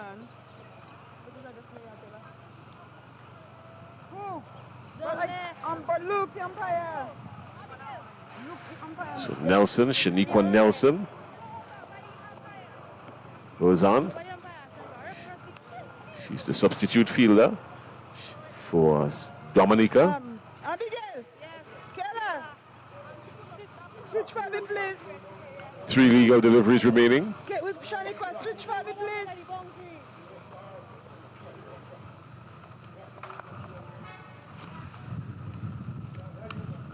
Really hope that the player down there is okay. We've had a pretty good tournament now. We don't want no injuries that would leave the players unavailable to play.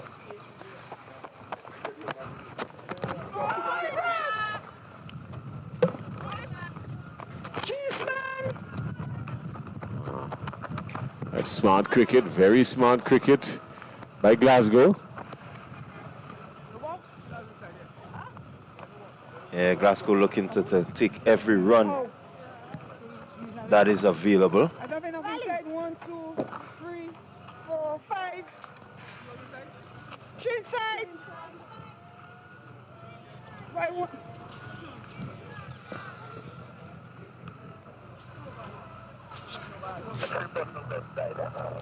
Close, Bobby, please. Close, close. Run, right? Come in. Rian. Is that a free hit, eh? Right? No. No free hit. Is that a free hit? Right. Run in.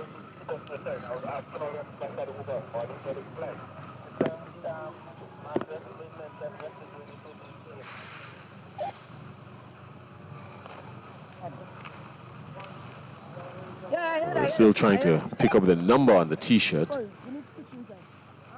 because we can't tell from here, but clearly she's been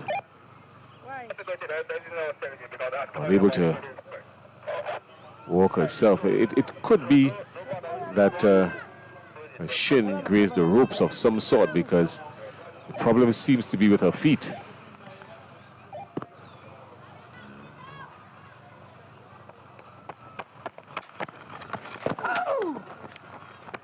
I see you walking, no? Oh.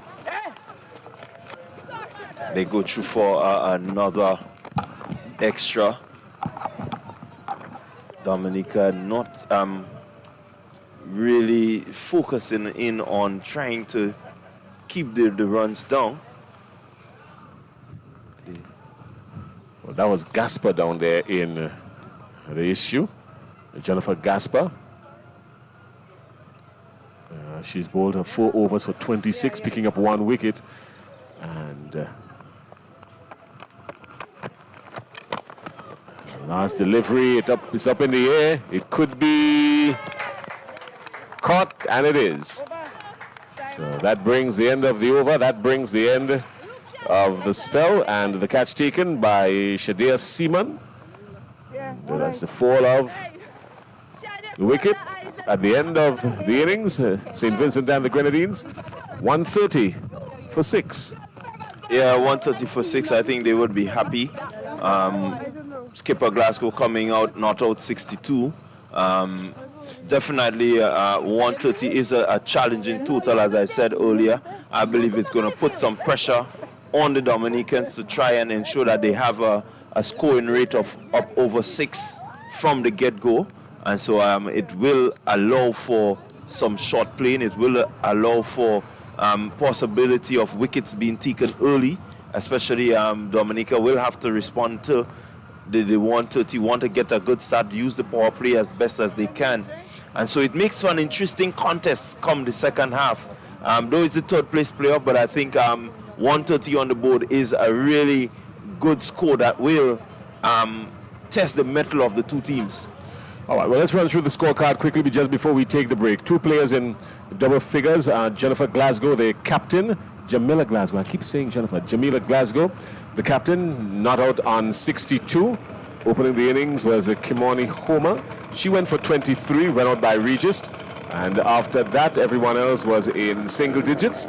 So Homer, 23, and Glasgow, 62. Those were the two notable scores for St. Vincent and the Grenadines. Dominica doing pretty well, 21 extras. That's not bad given the circumstances of where they've been over the past couple of games. And they've been thereabout, better for them. Let's look through the bowling quickly. Pearl Etienne bowled her 4, picking up 1 wicket for 20. Jennifer Gasper bowled her 4, 1 for 26. And Valmond, 4 overs for 34. She was the most expensive of the bowlers. The other bowler bowling 4 was Amaya Gilbert, who bowled 4 for 16. She was probably the most economical, with picking up at an economy rate of 4 runs per over. And all in all, St. Vincent and the Grenadines being restricted by Dominica. Good work by Dominica for 130 for 6. Yeah, 130 for 6. Really, as I said before, I believe it will be a challenge in total. How Dominica use the power play will be important. The ability to rotate the strike, as we've seen from the SVG girls, will also be important. So definitely they will have to set their game plan early. Maybe assess the bowling of the SVG girls to see who they can pick, as the bowler to really put the pressure on and set up a really good challenge for themselves. Outside of that, St. Vincent will be happy with their 130, and I do believe that they will be confident coming out to defend this 130. Well, we've seen stranger things, but no doubt we will get to the bottom of this one. And we will start to get to the bottom of it when we resume right after the break. Dominica in search of 131, and they've got 20 overs to do it until we meet again, which is not too long from now. I will tell you in about 15 minutes or so. We'll have the chase by Dominica, looking for 131 to beat St. Vincent and the Grenadines to pick up the bronze. We'll see you then.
Well, here we are.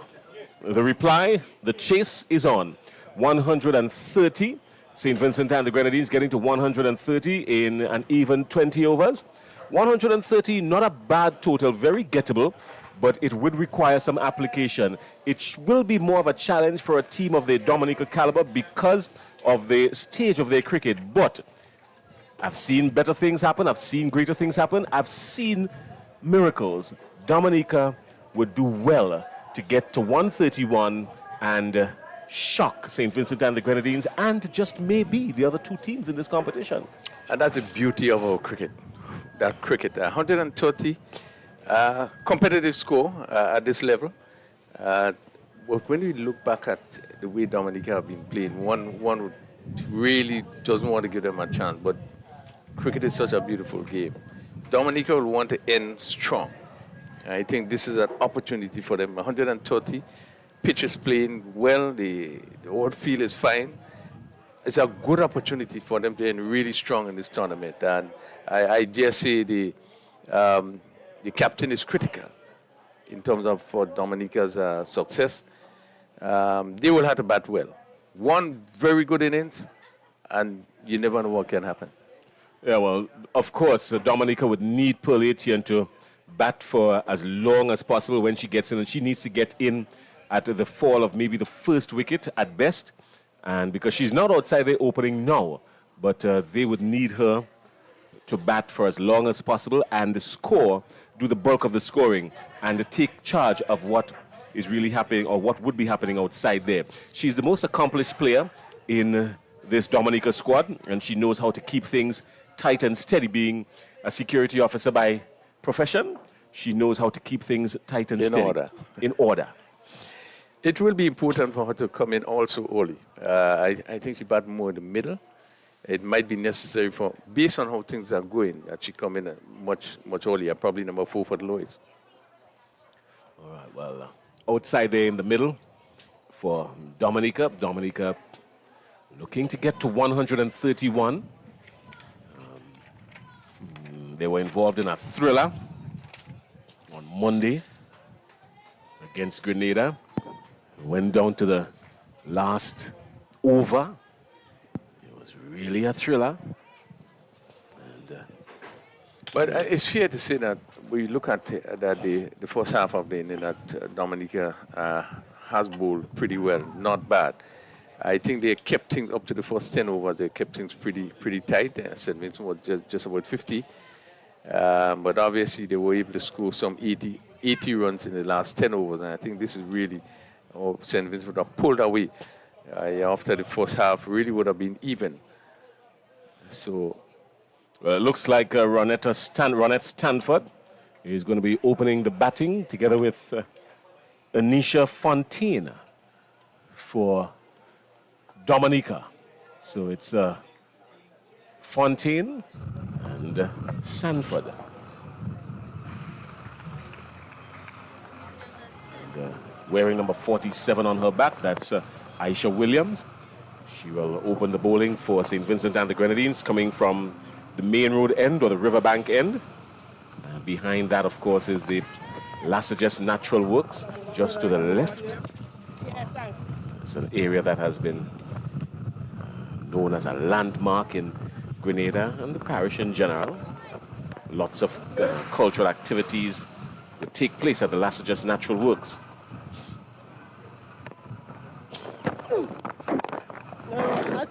Immediately, Williams is spot on. That's a good start. Fontaine equal to the task. Yeah, well played. Getting a bit of bounce here. First delivery from Williams. Fontaine was equal to it. Push it in front of her. And really, Dominica would be hoping for a really good opening start.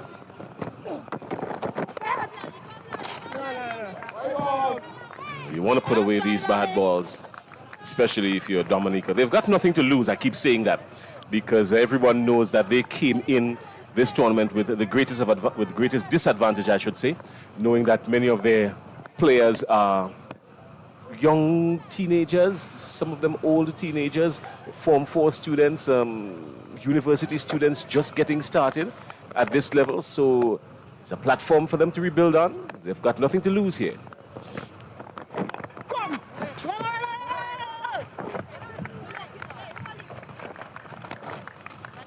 Yeah, and as you said, you want to take advantage of the bad deliveries.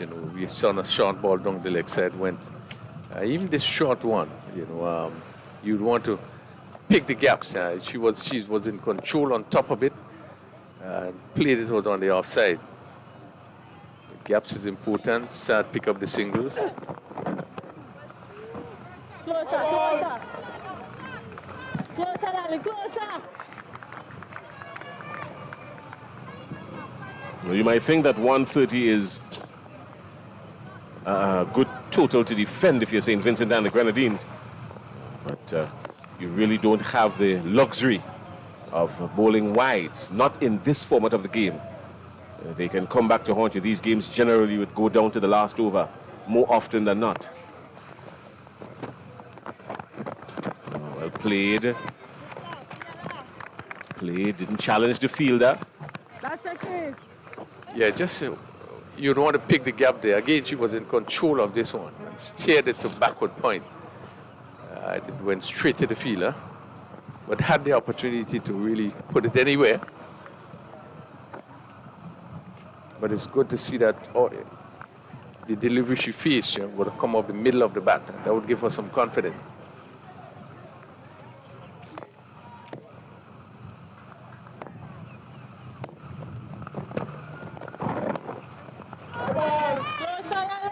She needs to settle down and get herself in order. Crease is down there at backward point. She's played some pretty good cricket this entire tournament. She's been very active, also almost magnetic. The ball follows her. She's been involved in a couple of runouts, good catch. She's been involved in a couple of good catches, and she's knocked pretty well. Didn't get the kind of score that her talent suggested, but she's played good cricket generally, Crease, for St. Vincent and the Grenadines.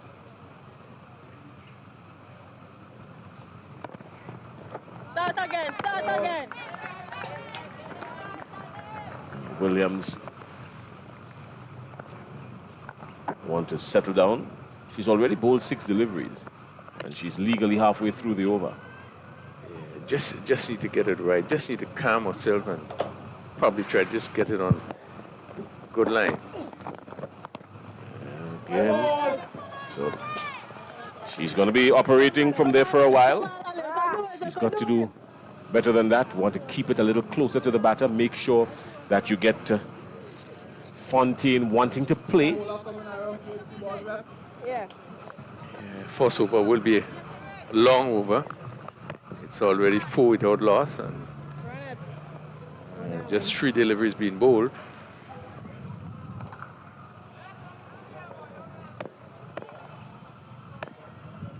A very quiet period, Jason, as we see the St. Lucia team just arrive. It's a better ball. It's a better ball. She's coming across the right-hander now.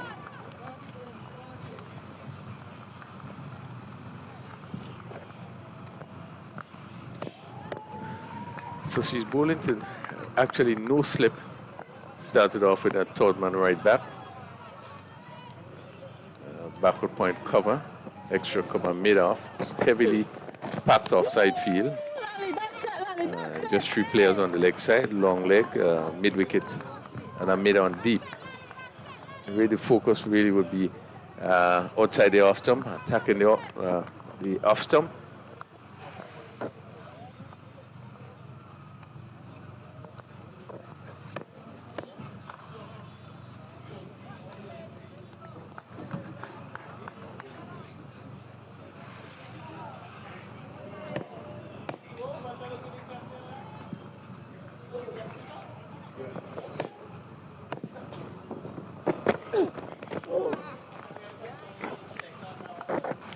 Lucky there to get away with that one. Yeah. I thought that one was a little bit wider, but Manwaring contemplating and then deciding against it. So finally, the over comes to an end. And the Dominica 4 without loss after an elasticized over from Aisha Williams. Yeah, for 10 deliveries ball in that first over. As you said, Manuel, I think, was a lenient to that last delivery. Going around the wicket for the last delivery. Just going wide of the off stump. Dominica, 4 without loss at the end of the first over, all 4 being extras. They need to get 131 for victory. And would really want to end on a good note. Had the opportunity, against Grenada in that second game, it is 49 for 7. Grenada really stood tough. And victory will give them so much confidence, as you rightly said, a young group of players, and it would all go well in terms of the rebuilding process. Well, Amika Westfield has been called into the attack from the commentary booth end. Amika Westfield, St. Vincent and the Grenadines. Most of these players from St. Vincent and the Grenadines have been playing cricket for some time. They have been hailed as probably the fittest team in the tournament.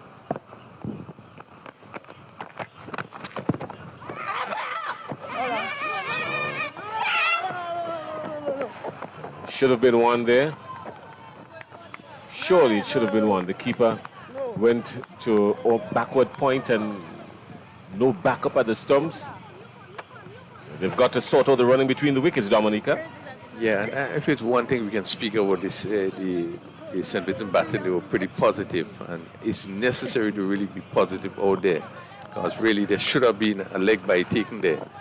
The ball going out to what would be a vacant square leg.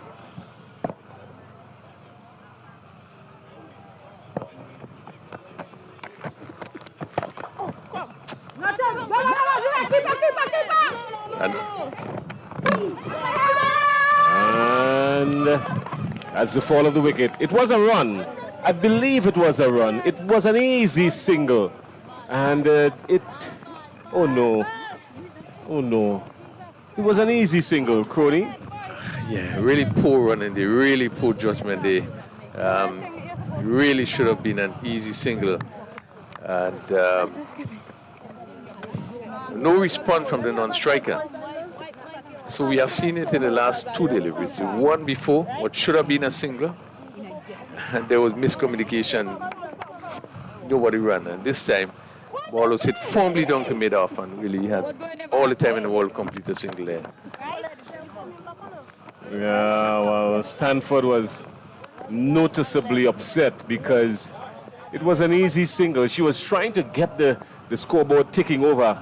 And you could almost sense that something was about to happen, because a couple of deliveries before, she was calling for the single. She wanted to get the strike rotating, but Fontaine at the other end wasn't having any of it. They're going to have to work out the communication between the wickets now, Dominica, because the first wicket is down already inside the second over, 4 for 1. Should have been an easy single. Yeah, what a disappointing way to get out. And the ball was struck so well. Unfortunately, Dominica having to lose the first wicket by the run-out route. So again, it really puts pressure now on Fontaine, as she's joined by Regis.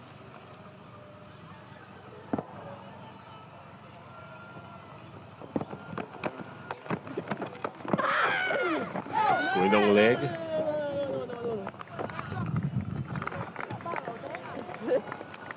Yeah, Westfield coming around the wicket, angling the ball from off the leg. And that one just going down the leg side a bit, taking the pad. And we're attempted there, but not the sort of start that Dominica would have wished for.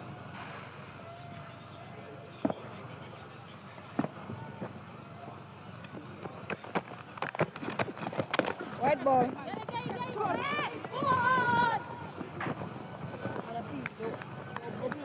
But I think what they need to sort out is who is going to make the call. Generally, in circumstances like this, once the ball is behind you, it's the other batter's call. Non-striker. The non-striker, but they've been... Well, I'm saying once it's behind you, it's the other person's call. It doesn't matter from which end. You can't see, you have no eyes behind your head.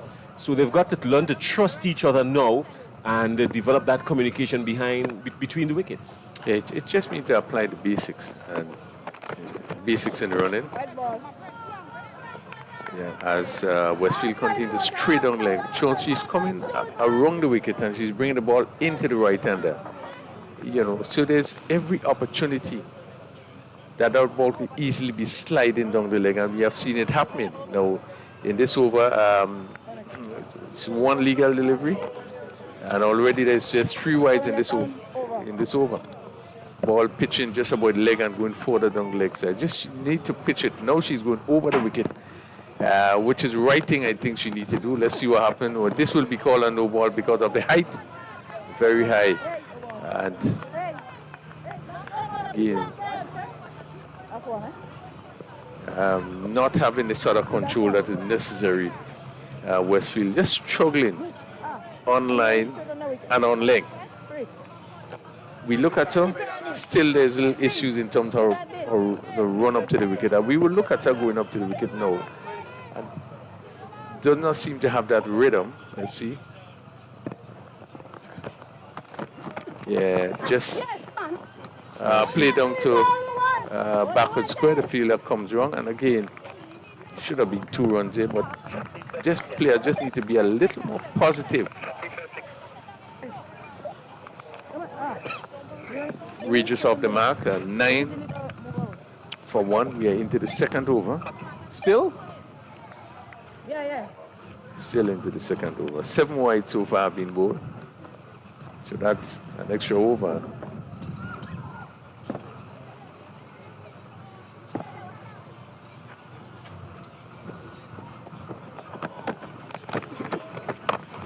Well, that's a slug through the onside, square the wicket. That's 4. Got into position quickly, kept eyes on it, and never let it drop. It was played on the full, and you've got to dispatch the bad deliveries. And she did that. 4 runs. Yeah, well played. Full toss. Hit over mid-wicket for 4. Pretty close again to a no ball because of the height. But umpire probably judged that it was just maybe around waist level. But given the full treatment, and this is what you want to see. Regis taking full advantage of that full toss. And please down to mid-wicket, forward square leg. And for 4, the leg side field now being strengthened. Well, just 3 players on the leg side. Now we see another player coming over. So there's fielder on the boundary.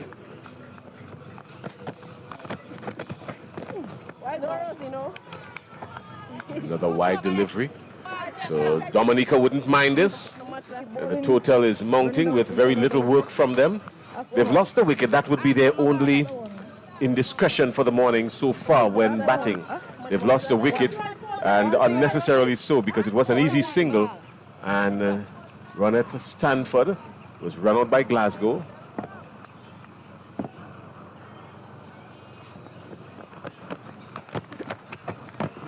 Glasgow was at a deep mid-off, almost a short long off, so to speak, and run out at the striker's end. It was a single. Yeah, was an easy single. A really unfortunate way to get out. Dominica moving at 15 for 1, Raphael Crony. They would love this. Well, we have already had 5 wides in this over. It's not completed. This would probably make. That's an edge. It's got an edge. Let's see. Was it? I did see. Umpire getting in position. Let's see. Still, it's a bye signal there. So we had some 5 wides in this over. 16 for 1, and that's after 2 overs. Remember, we only had 4 runs scored in the first over, so some 12 runs going in that over, which included again, 5 wides. So not the best opening start for the bowlers. And I think Dominica need to take advantage of some of those loose deliveries. 16 for 1 after 2 overs.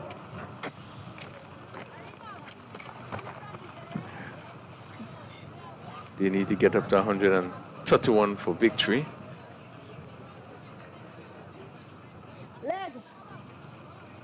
Isha Williams, she will continue from that road end.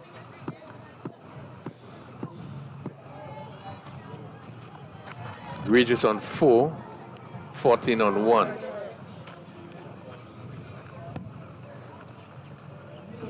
In a pack offside field, there's 3 players on the leg side.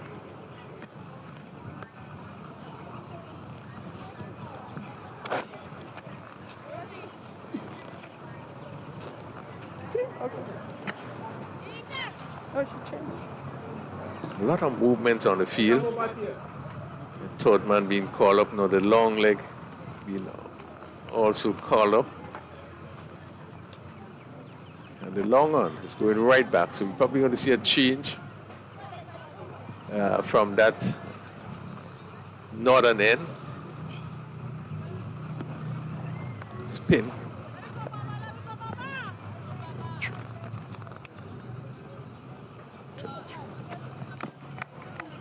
Stevens, it seems.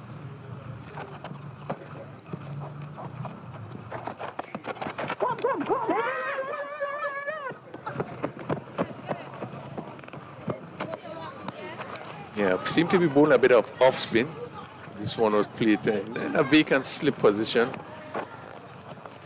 Again, the Regis just going back and looking at the straight ball with no pace. So he just traveled slowly on the offside and she picked up a single. So she moves to 5, Regis.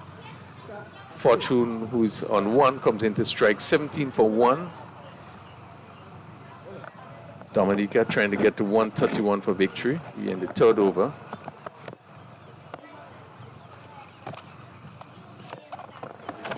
Short delivery.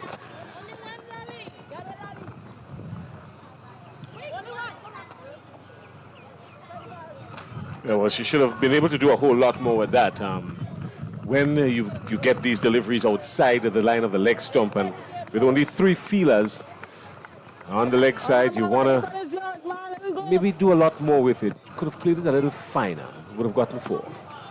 I think he took the bottom of the batter she was looking to pull. This time is full and just hit to mid-wicket. That's it, that's it. We're just looking more the positive player, more positive than Dan Fontaine. Now the mid-wicket is being pushed back and she's going to go right back on the edge of the boundary. It's a bit strengthening of the leg side field. No long on right back, mid-wicket right back. So these are the 2 players that is owed for the power play for 6 overs. Long on right back on the rope, mid-wicket right back on the ropes. It's up in the air. There's a shout for catch, and it's dropped. She settled on there for almost an eternity, and has to be disappointed with her effort there. It was an easy catch. Should have been taken. Dominica wouldn't mind. Live to fight another day. Yeah, St. Vincent and the Grenadines doing no injustice to themselves. Looks like number 14 is crease. Beautiful shot. This was well played by Fontaine. The first positive shot. She came back and hit it through mid-wicket. Hit it with a tremendous amount of power. The fielder on the mid-wicket boundary could not get across. And that ball sped across the field for her first boundary. Good positive shot played by Fontaine. Yeah, well, they've got to maintain that mindset, that attitude. It's the only thing that would work for them in conditions like these and times like these. Yeah, and I just say she would want to really steady and make a big contribution. The fact that she was involved in that run out And probably was one that didn't back up. I think she would want to make sure that she set the foundation that Dominica needs to chase that score of 131.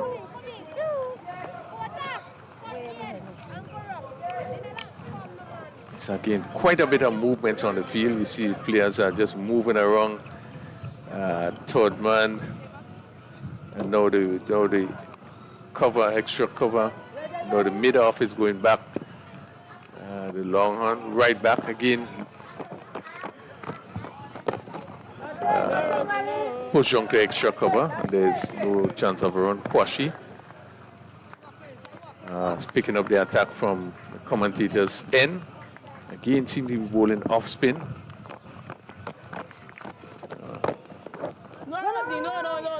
No. 23 for 1 to be into the fourth over. Both batters on 6. Regis. Keep going.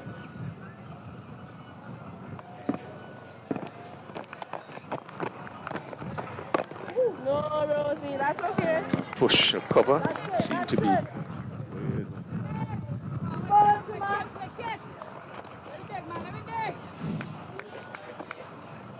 Again, giving the ball quite a bit of air. Seem to be pitching on a fairly good leg.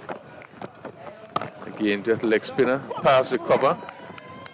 And they should pick up 2. He's going to run close to the boundary here and just being stopped as the ball really raced passing the cover fielder. 2 more to Regis. 25 for 1.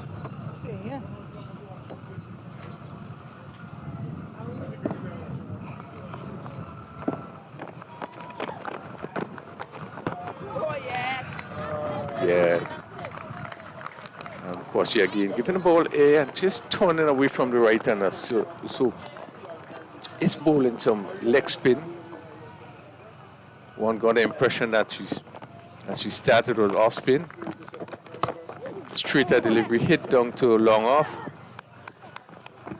Good work by the fielder, really good work by the fielder coming on to her right. And that's Byron. So that completes Glasgow. And you could see the movement on the field and you could determine sometimes the player that moves. Glasgow coming around really quickly, making a good stop to the ball, which was firmly hit back. The pickup single that would have completed the fourth over. Yeah, 25 for 1 at the end of 4. Raphael Crony will be joined by C.R. John. And C.R. John is going to give us his take on it. 26 for 1. Dominica endeavoring to get 131 for victory. Really would love to end on a good note here today. Fortune is on 6 and Regis is on 9. We have just completed the fourth over.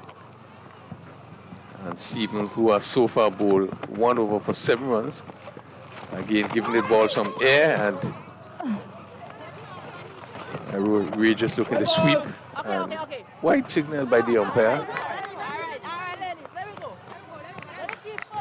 Rondell, welcome back. Yeah, thank you. St. Vincent and the Grenadines not been very disciplined in terms of their bowling so far. Seem to be gifting some runs to the Dominican batting. Yeah, it's not the sort of start that I think they would be happy with in terms of the opening bowlers. Now we see spin from both ends, but we look at it, they have already bowled 10 wides. And does not look penetrative, particularly the faster bowlers. This is, we see the spinners coming in and just trying to put some kind of sanity to the bowling. But 27 for 1 into the 5th over. The run rate just about 6.23. Dominica will want to maintain that.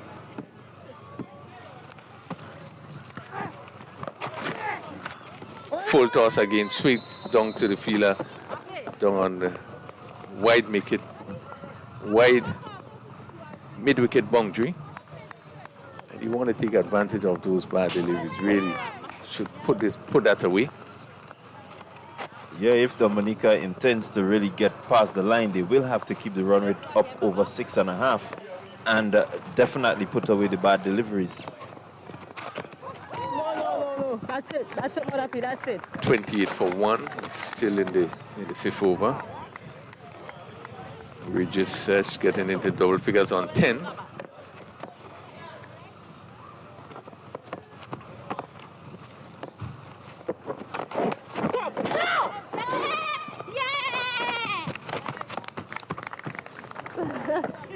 Again, not looking to take much chances, Regis. Well, given a lot of air by Stevens.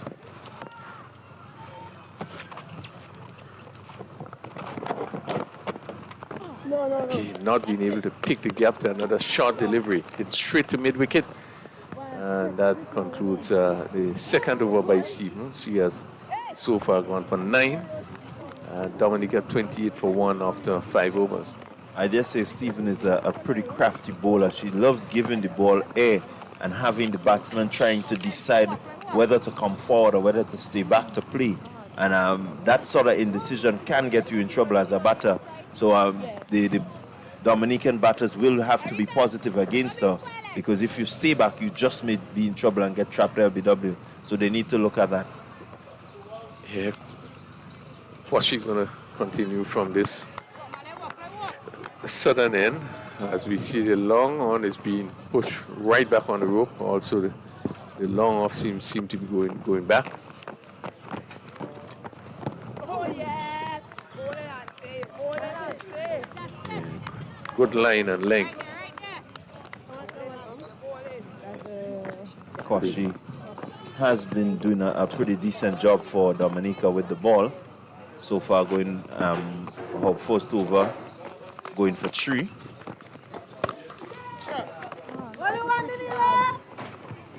Has the protection out there, and so it will just be 1. But she really, she's been pretty economical in her last few innings for Dominica. Seems to know what she's about, and just looking to maybe induce a false shot by one of the batters here, and that can put Dominica a bit on the back foot. And what was important here, as you said, she knows what she's about. The long off, she brought up the long off into the circle and then pushed that cover fielder right back on the boundary, and that ball was played down to that position. And really was because, that fielder was pleased, it went straight to that field. If not, it would have been 4. So she doesn't seem to know what she's about, what she wants to do, and put the fielders in the right position. Short hit again, it goes down to that fielder, extra cover on the boundary. So just making room for even those short deliveries that she have back up on the offside. Yeah, she seems to have the idea of keeping it outside the off stump and as the batters to come across. It's power play. I still would prefer to have them coming down the wicket. So I would send the long on and long off back and ask them to hit. If they miss, she can have their wicket. Yeah, that's the ideal thing to do. You want them to be playing on the front foot. No, this delivery was tossed up right up, right? And player could have come forward and drive. This is what you want. But in pitching short, you give them time so they can play the cross-batted shot and they can even pick the spot. Yeah, definitely. And you want to take their arms away. Good delivery, clean ball. Again, picking up that big wicket ball, pitched up, just hitting across the line. And the same point you were making there, bring it up, you in much better position to pick up the. As we look at the replay here, right, just hitting across the line and missed, and really continue to bowl well, continue to bowl straight, and picking up a very important wicket. Dominica losing their second wicket. Again, 30 for 2. Again, a big wicket there for Dominica. I think Regis has shown that she can hit the ball well. Again, asking her to play straight, but she chose to go across the line, and that's why I'm saying having the fielder back at long on and long off and asking her to do more of that is what should have been done. But I think they would be grateful that they've gotten the breakthrough. Now will be the turn of the hard-hitting Paul Etienne. So one really good batter replacing another. Definitely Dominica will need her to really, strike it around and maybe be there to the end if they are going to win this game. Yeah, it's very important. Etienne will have to play, a very important inning, probably look to bat almost right through. We have just completed 6 overs, 14 overs of bat through. We want to really bat as long as possible. But again, we continue to make the point about bringing the ball up. Many of the players seem not to be able to come to play as straight as they should. And we are seeing that it has resulted in a number of wickets with players sitting across the line. Going forward, maybe that's an area that I would think the coach is going to work on in terms of playing on the front foot.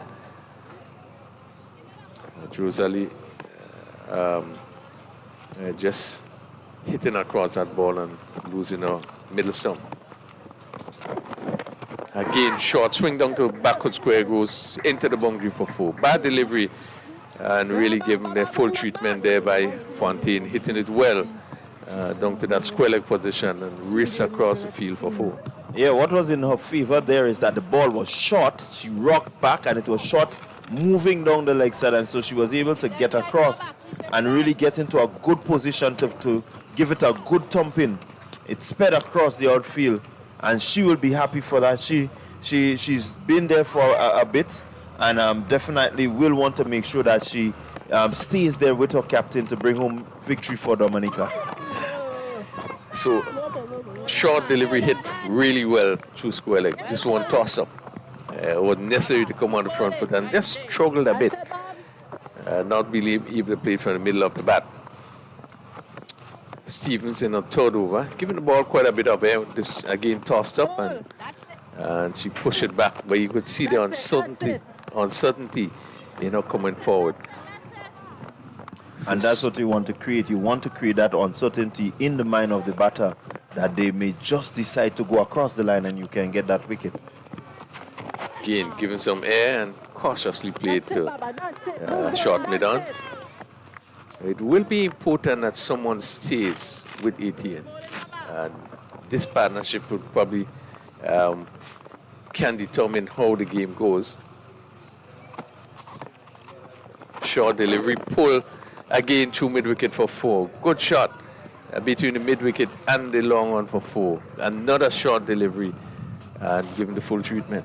Yeah, I was just about to say that while you need them to stay, you still need them to clear the boundaries or get the ball across the rope. And Fontaine has just done that. This is what would be needed. You need to capitalize on the short balls, get the boundaries, but definitely not neglect the running between the wickets. And I've seen a couple of deliveries where she didn't really try to get a single, but instead just push it back to the bowler. So you need to be thinking singles along with the boundaries.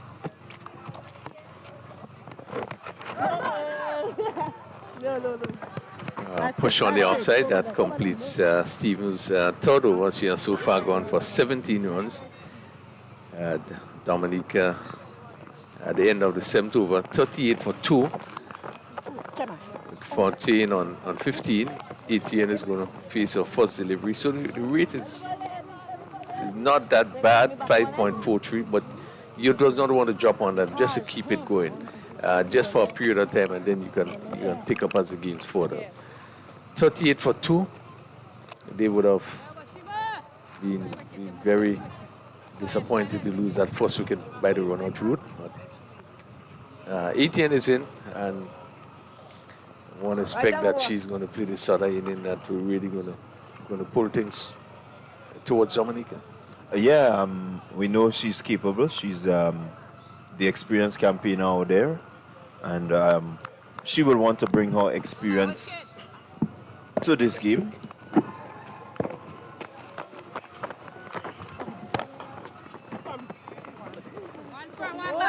And as you see her expertly finding the gap, playing straight as we've been asking the others to do, and just finding that gap there. But there is the protection for that sort of delivery. Yeah, and this field at the extra cover boundary, very important position. And Fontaine not using the feet to get close to the delivery, just choosing to use her hands, and that can prove to be very dangerous.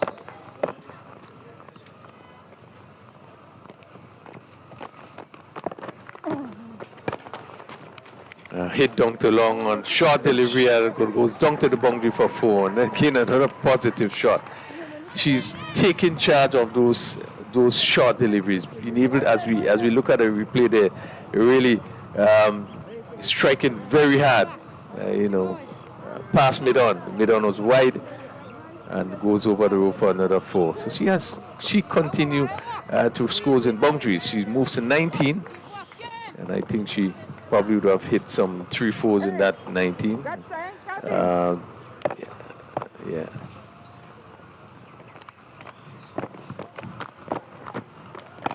That's it. Yeah, again, she's not afraid to throw the hands at the ball, swing pretty hard, and show that when she connects well.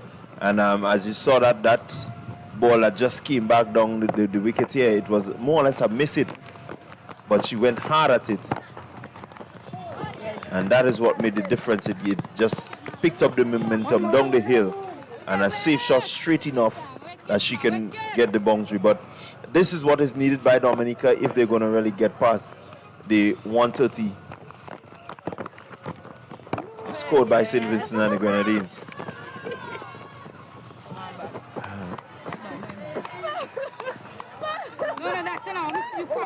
Yeah, and certainly a good over for Dominica. Last delivery pushed down to mid-on really slowly, but what was important in this over, we saw here that Fontaine, the last 3 deliveries was up to the bat. She had to come forward and play, and she did it well. She pushed 2 back, and then this third one, she just came forward casually and plays it down to mid-on. And this is what you want to see happening. She looked so much better in this particular over, hitting away the short balls, and well, she has shown us that she could even the ball up to her. She can play it well. So good over for Dominica. They moved to 4, scored 6 runs in this over. So again, they continue to keep the run rate where they want it. It's up to 7.25, 44 for 2 after 8 overs, and certainly they would just want to continue to build on this other platform that has been set. And with the all-important captain Etienne inside there, she herself will feel confident the way that Fontaine is playing. Yeah, partnerships, you want to make sure that you have someone at the other end who you can feel good about. Someone that can complement your style of play and actually do what is needed to help to take some pressure off of you. And so she will be happy with Fontaine so far. So far she's been playing second fiddle, been a bit quiet, just looking to get Fontaine back on strike, which is good. I think once these two remain there, they will, have the SVG girls in a bit of a quandary. Again, hit down to long on. Looking to take on the bowlers. And Etienne not getting the timing right. And again, Glasgow, they just being able to pitch the ball which he really wanted, that she have to look up and think. Another good delivery played down to mid-off. Well played by Etienne as she came forward and pushed it down to long off. Sensible batting. Yeah, I think that's the key there. Looking to find the gaps, rotate the strike, keep the wickets in hand so that as you get closer to the end of the inning, you can really make a good charge. And wicket in hand means that you don't have to worry about getting bowled out. driven, lovely shot. Really hit very hard, and the bowler is down, not probably crashing into the ankle. We certainly going to see as we have a replay there, but that was well struck by Fontaine. Firmly struck. Instinctive there by Glasgow, but dangerous. Instinctive just to get the feet because it's coming at it, but very dangerous to get these toes being hit by that ball. I can tell you she will be in quite a bit of pain. Definitely will need to look at this as soon as she gets off the park. We need to get some ice. Well, she's a strong player. She's up on her board, and you can see that she's a tough player, as we know. Having a good knock of 62 not out today.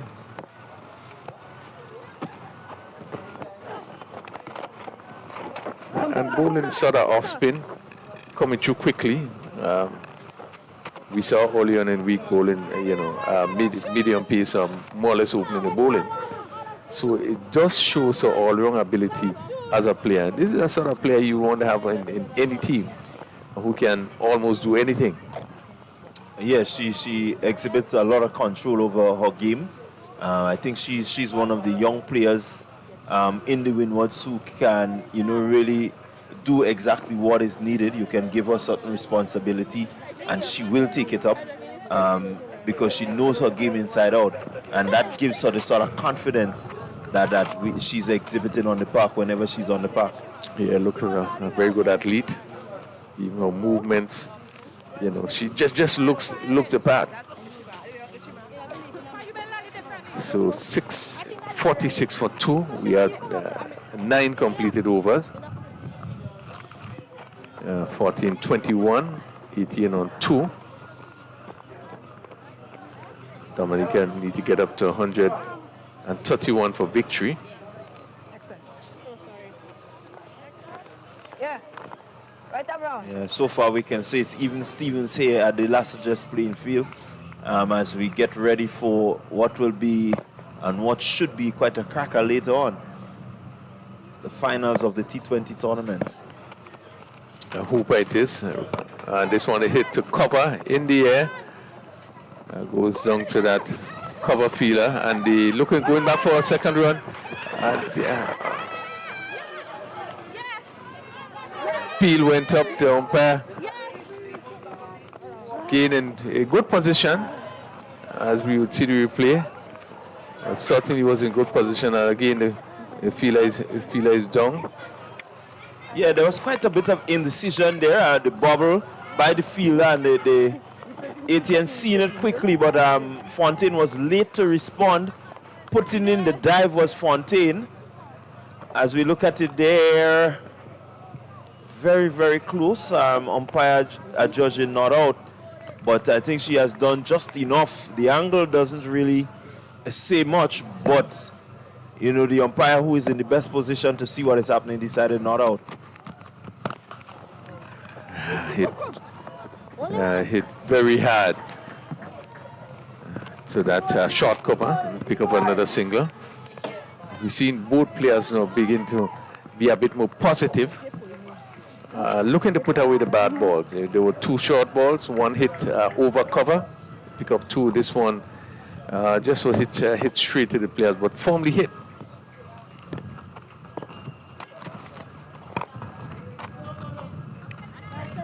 Well, I think everybody knows that Etienne can strike the ball very powerfully.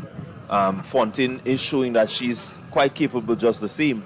And so this partnership here could be very threatening for the St. Vincent and the Grenadine girls.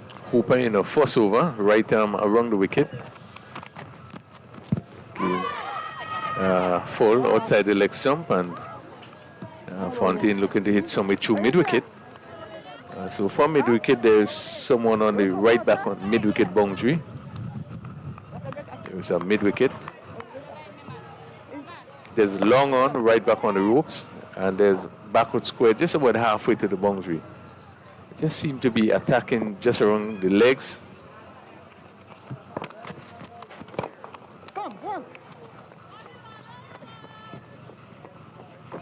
And another single for Fontaine. not really getting the timing right, but going down to long on. So that brings up the 50 for Dominica. We are into the 10th over. Full toss again, hit down to mid wicket, and long on has some work to do. And she did a fine job just coming across there and stopping that ball before it crossed the ropes. And just pick up a single. Yeah, really outstanding fielding there by that fielder down at long on. I'm really coming across quickly and putting in the dive, and I'm stopping that one just inside of the boundary, making sure that she saves some run for her team. And so that's really, really good, outstanding work there by that fielder. This is what you need at this stage. You want to make sure that you defend every run that you can, just to make sure that you come off with a victory. So kudos to her. St. Vincent will feel happy. They're at the halfway mark. At the halfway mark, I can tell you, the SVG girls, they were at 55 after 10.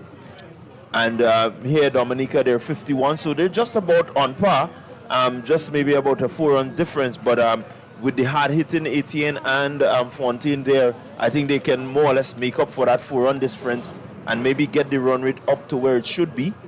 So far, the required rate now stands at 8. No need to panic as yet, but definitely they will want to keep an eye on that. Yeah, you're right. I think Dominica will be happy just losing 2 wickets, after 10 overs at 51. Both players looking positive, and that's important. The signal there is sending they're going to put away the bad delivery. We have seen Fontaine in particular to really take full advantage of some short deliveries, and thus shows that she can hit the ball really well, hitting it cleanly.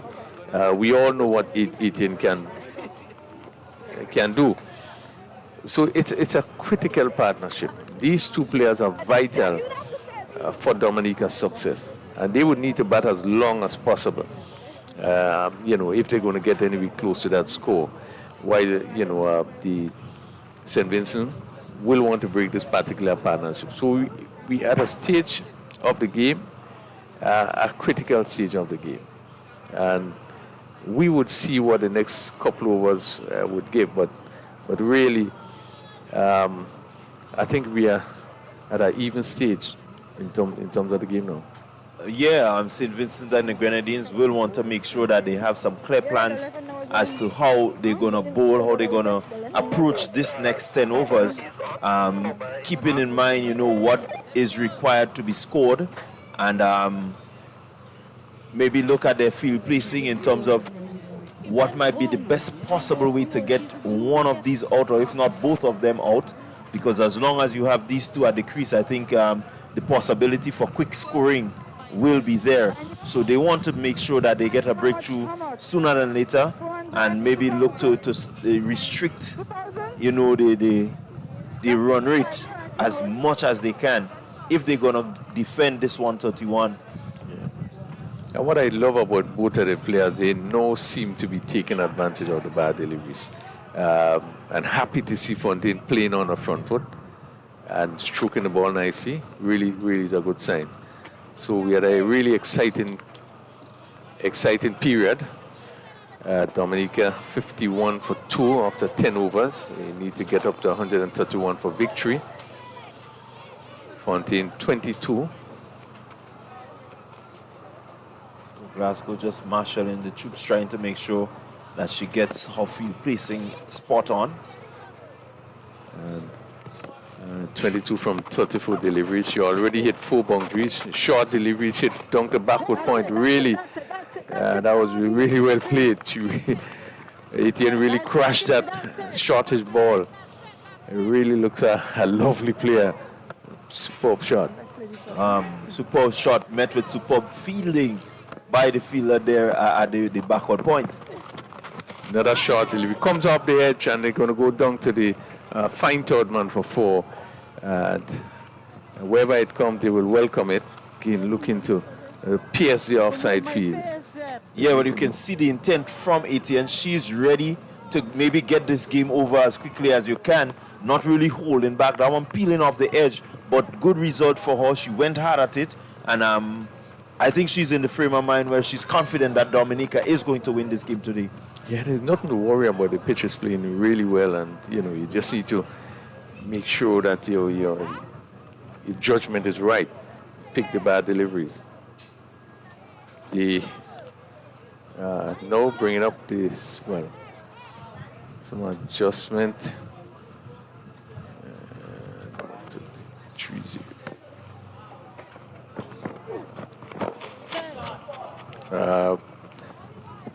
Again, hit down to long off, and they only pick up a single.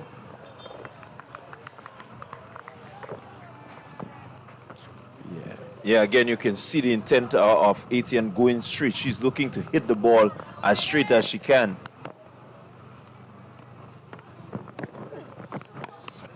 Again, play down to that short third man. Yeah, in control. This is good cricket. Really in control there. And Fontaine just back and push it down to that short third man. Just to throw right. Westfield feeling in that position. Now going a bit wider. Hit the way this one go over cover. The cover fielder is coming off the boundary and just picking up a single there. Etienne looking to go the aerial route. Not getting hold of it, but again it shows you she feels confident and she's really stroking. Looking to take advantage of anything remotely loose. She's pick up one more. She's on 12, 58 for 2. With the 11th over. That's it. That's ball is pushed to mid-wicket, so that completes the 11th over, 58 for 2. So we had some 7 runs scored in that over. And Dominica continues to push on. Yeah, definitely with these two out there, 7 per over can be on the cards very regularly. And so as I keep saying, the SVG, they will want to make sure that they restrict or maybe get a breakthrough somewhere here now, else this game just may run away from them. What they need to do is maybe bring in the field a bit, force them to go over the top more regularly, and maybe a miscue or something will result in a wicket. But they need to try something to break this partnership here if they're going to stand a chance. So Hooper continues. Sia so far bowled 1 over for 5.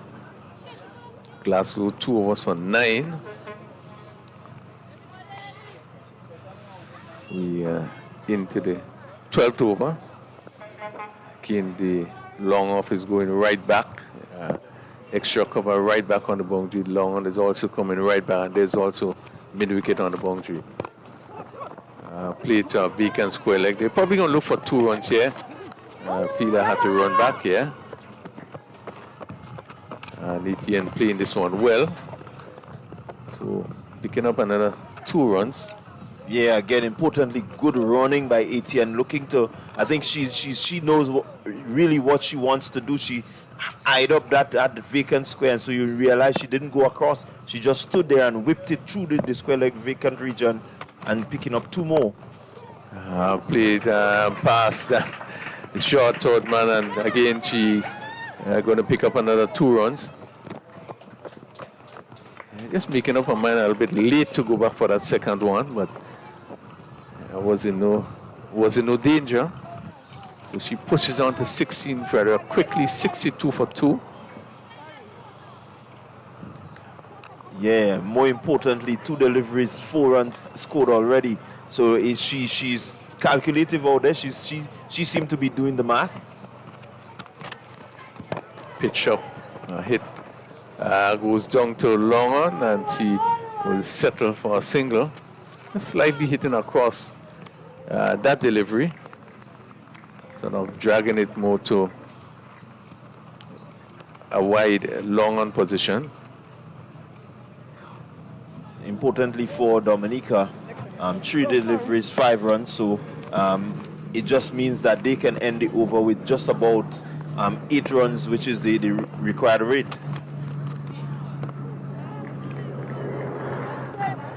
Yeah, one of the last couple of few deliveries that goes without a run being scored, but it's so refreshing to see this pair batting. Dominica.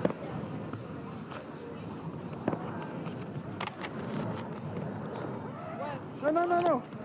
Also want to give some credit to Hooper. I think Hooper has responded pretty well for a youngster, bowling up against these two experienced players who seem to really be able to give the ball some sort of momentum and can clear the field. She's done really well. Yeah, keeping the ball right up and just seem to be attacking the basically like some pitch up hit in the air. Let's see a fielder. We're going to drop short of the fielder on the boundary. 14, not timing well as she was probably looking to hit it a bit squarer. Yeah, I think it was a little too close to her that she can free the arms and actually, just use the wrist and allow the ball to, skew off the edge. But she got a good connection, hitting through the line of the ball. Fortunate for her, it did not reach the fielder there, but the fielder was coming in, maybe with the intention of taking that catch, but recognizing that she would not get there, decided to hold back. So, again, good going by Hooper, good over. She's done well. Understanding the momentum that the Dominicans need in this innings, she's responded well, and they would just need to continue like this for, I would make it maybe the next 4 overs, 5 overs, and then, really see how they can ensure that with good tight feeling, the Dominicans don't get across the line. So Glasgow is going to come in on 3rd over, and maybe one of the things to make sure that you sort of keep her or don't allow her to pick up wickets. She's one of the top bowlers. She has so far bowled 2 overs for 9 runs, and she's going to be bowling to Fontaine. Comes off the edge as she looked to drive just past the short third man. Made a good stop there as that ball rushed to her to right Westfield. It's just got it on the boot. Single. Etienne comes in to strike. She goes back again, looking to pick the gap on the offside. Smart batting. You're looking to really pick the gap. They made no contact, and their delivery just staying down a bit. Well taken by the keeper. 65 for 2 over number 13. Again,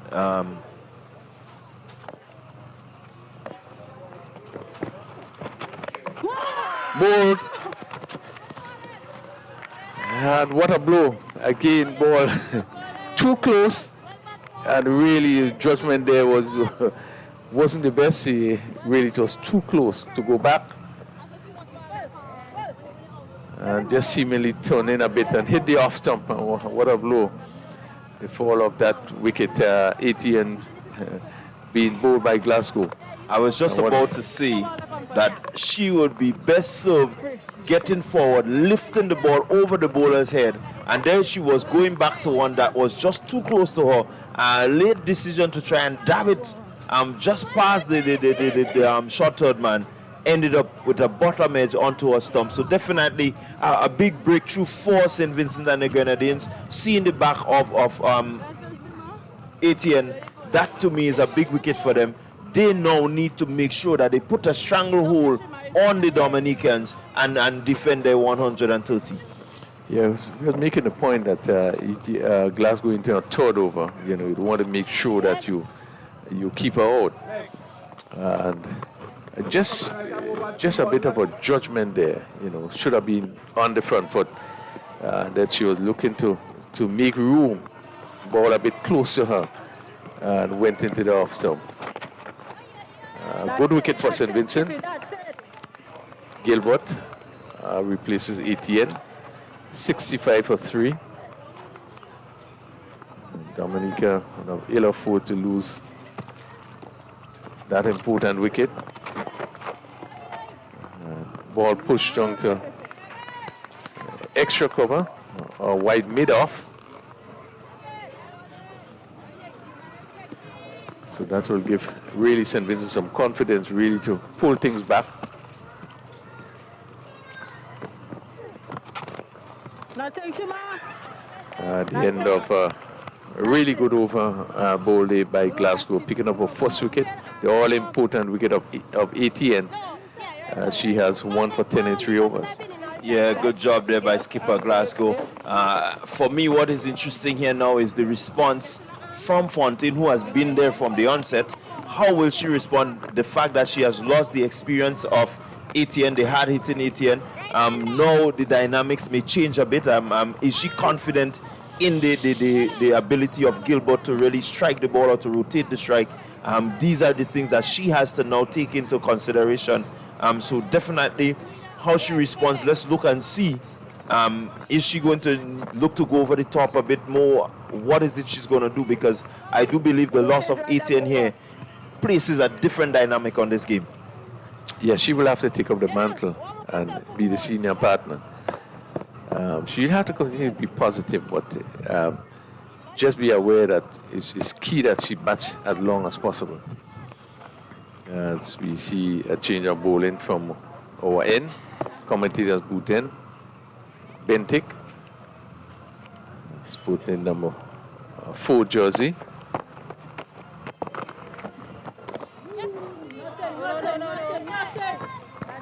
Yeah, ball push out on the offside. Yeah, she would be a little bit more cautious. She was playing rather more freely, and she knows she'd want to be just to cut it a bit. The fact that you have lost that wicket.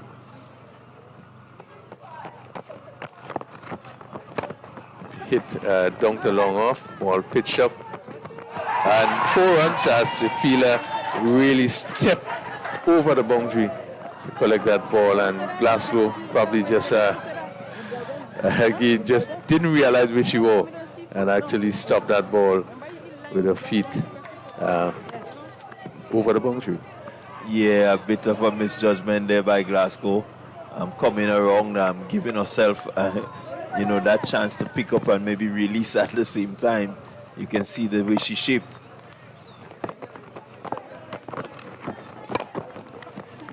Only 14 continued to strike, hit it down the long on. Again, Glasgow made sure that she was in total control. Another single, 70. Fontaine goes up to 30.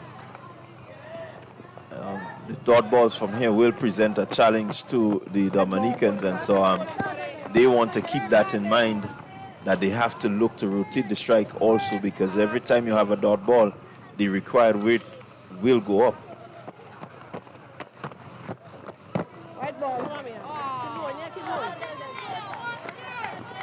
St. Vincent, on the other hand, want to avoid these because it's gifting Dominica runs, and it means that you're helping to bring the run rate down. Yeah. So far, 11 wides. White ball. Okay, another wide signal. This one goes down the leg side. As we look at Benting run up, they seem to be going a loft spin. Not running from a far distance. Maybe just need to get a rhythm, get into a delivery stride. She continues over the wicket.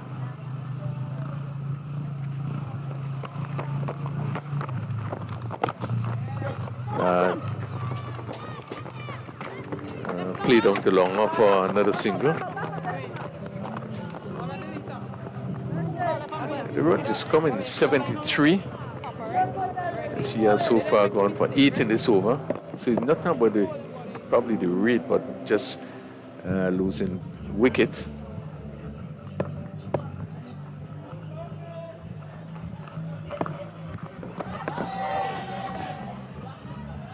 No ball, and this should be called for height. Yeah, SVG will want to be careful here. They need to settle, make sure that they take these next 6.2 overs properly in strides and make sure that they bring this home. 74 for 3. Pitch up, hit down to mid wicket. Lovely shot for 4. Ball pitch up, and Fontaine really give it full treatment in position. And the fielder of wide mid wicket and Longwood had no chance. Yeah, really powerful strike there by Fontaine. Free hit and making use of it, just backing away and making sure that she can free the arms.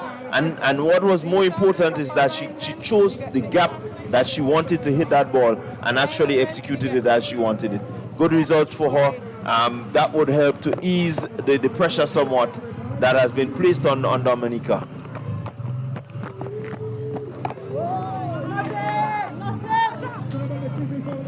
So that completes the 14th over, 78 for 3.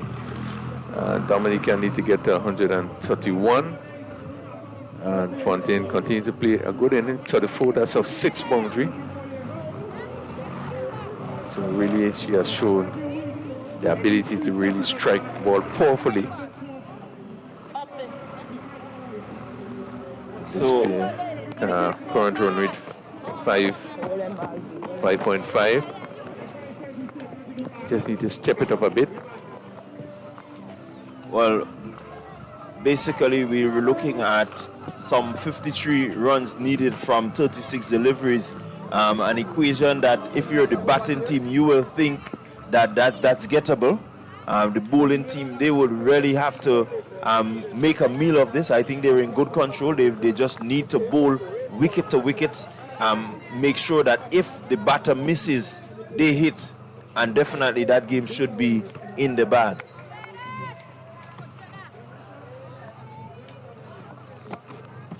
So we have seen a change. Ball is hit and down to mid off. Frederick take up the attack from the northern end.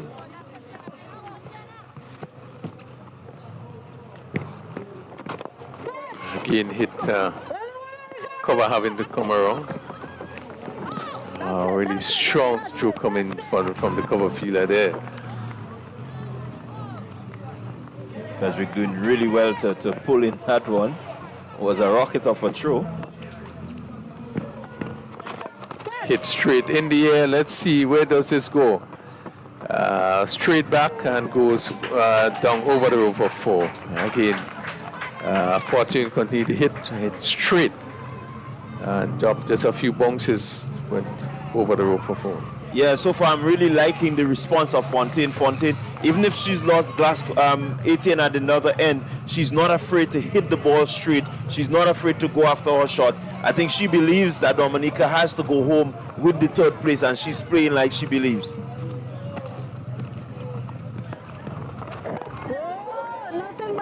It's 83 for 3. We are in the 15th over. Fontaine 38. Down the leg side and really missed out there. A ball down the leg side. They're looking to swing it around.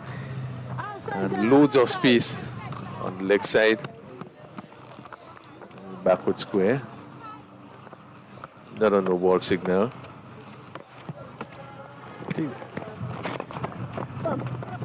Mid wicket, and she probably should pick up 2 here. Back up. That's it. Yeah, I think Fontaine recognizes that she may not be able to run the 2s as she should. She seemed to be tired. She's been out there from the start. And so definitely will want to make sure that she clears the boundary ropes. But so far, Gilbert has done really well in terms of trying to get her back on strike. Well, I also think probably she was thinking about the end of the over, but they were able to pick up another single. 86 for 3. Gilbert will maintain the strike. She's on 3.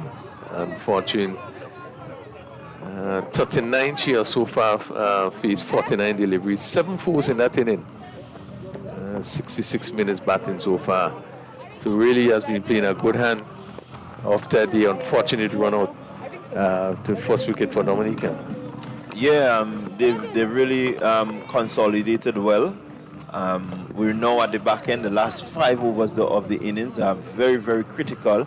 You notice most teams, that's when they try to preserve wickets, and then at the last 5 overs they try to unleash and make sure that they get their team into the best position to win games. And so we should be looking here at maybe an upping of the run rate, which is just about 5.7. They need to get it up at 9, and so that would be really important how they go about doing that.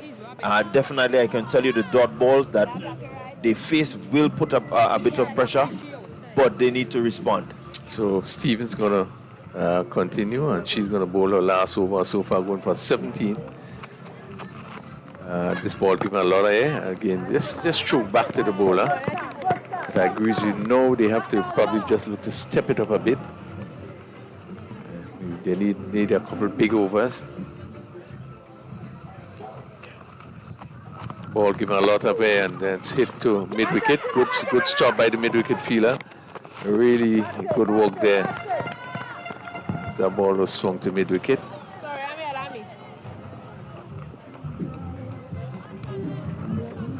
Yeah, again, Gilbert looking to find the gaps.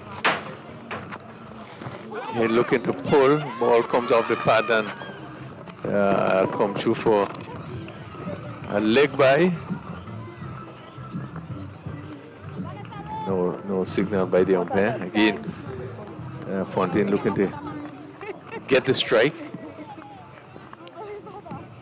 Yeah, it's important for Dominica that she be on strike as much as possible. If they're really gonna, get anywhere close to the target of 130. Yeah, a few big overs. Swung ball again, hitting straight to that short fine leg fielder. Looking to take advantage of the short deliveries. You can see her giving herself room. Stevens is wide at the off stump and swung down to long on. And really would have been called a wide there. Again, you see the intent from Fontaine. She wants to make sure that she gets that ball to the boundary. Hitting really hard.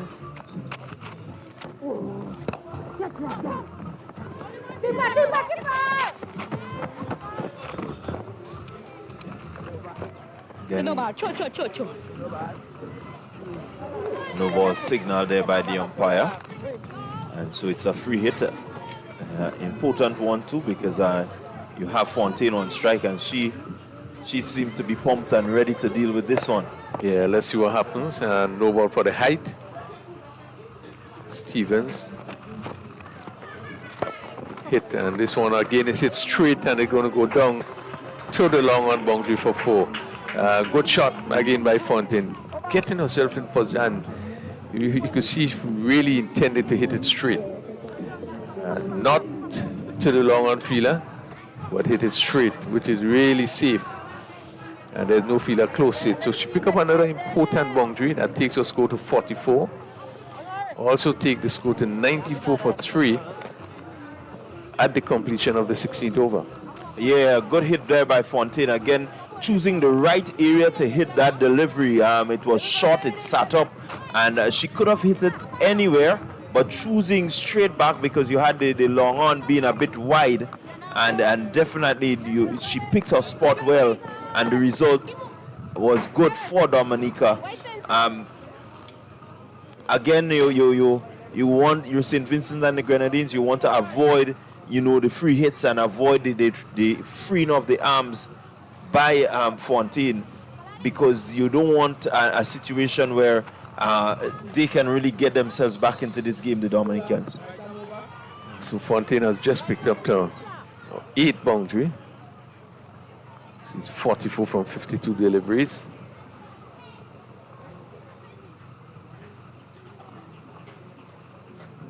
Dominica 94 for 3. Some 37 runs required from 24 deliveries. So still gettable. Still, if you're a betting person, you would always want to give a situation like this to the batting team. The boundaries always seem to be easier to get than the wickets, but you never know. But which means you know clearly that I'm not a betting person. You said the word if. so I agree with you if. Down the leg side and another white. Dead ball being signaled. Dead ball being signaled. I know probably the bail would have fell before. But Dominica do need maybe 2 big overs. So Gilbert, who is on 4, and she has so far faced 11 deliveries. Would want to push on.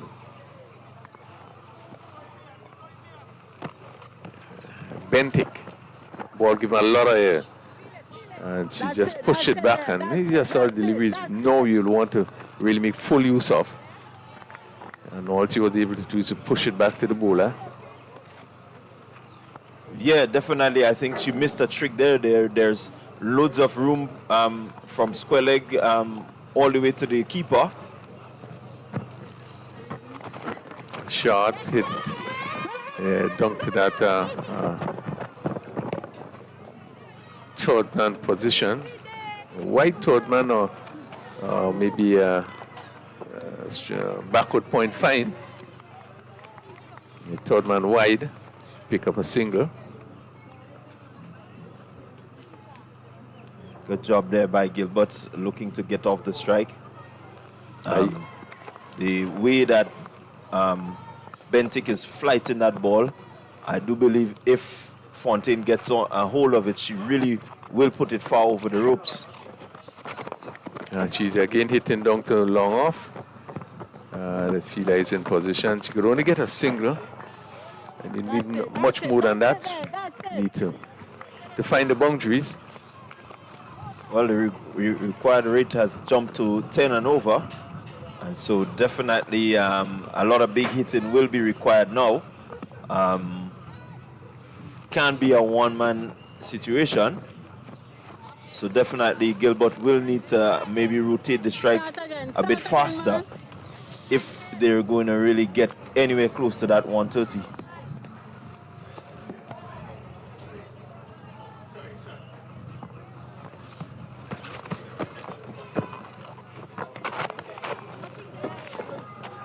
That's it. Only able to play That's it, Lele. That's the it. point. Again, no chance of a run. So Bentic doing a job so far.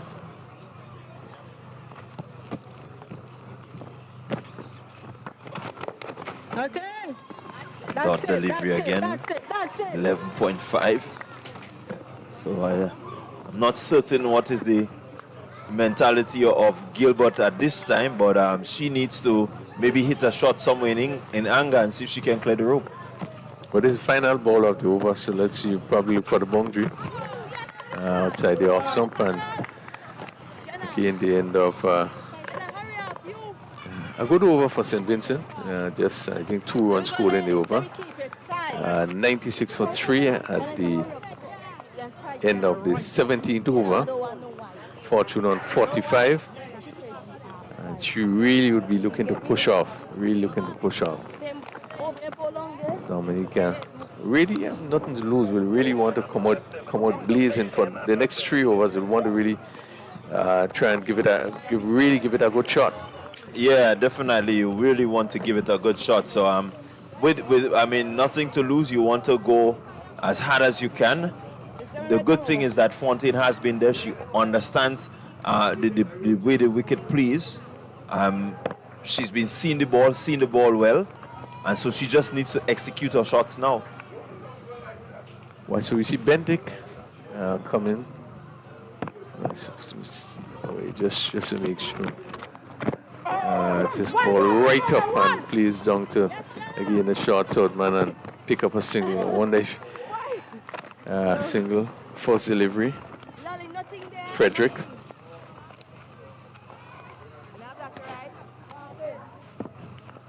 So again, Fortune off strike. Ball stroked back to the bowler. Yeah, she needs to play the There had situation. to be more intent Yeah. shown by, once again, covers up and push on the offside.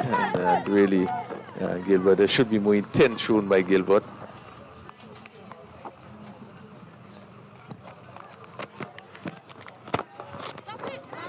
Yeah, she really needs to look to really put the bowler under a bit of pressure too.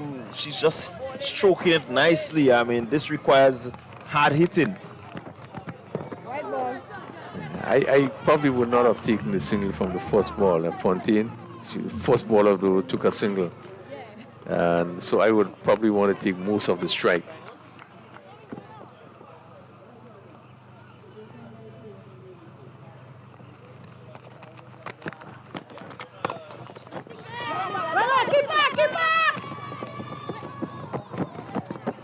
And she picks up another single, so Fontaine comes back into strike. We already had 5 deliveries in the over.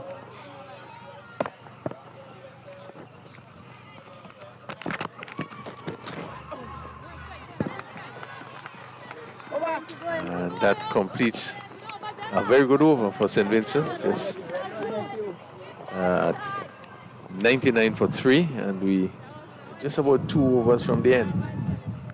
Yeah, Frederick doing a really good job there for skipper and for the SVG girls.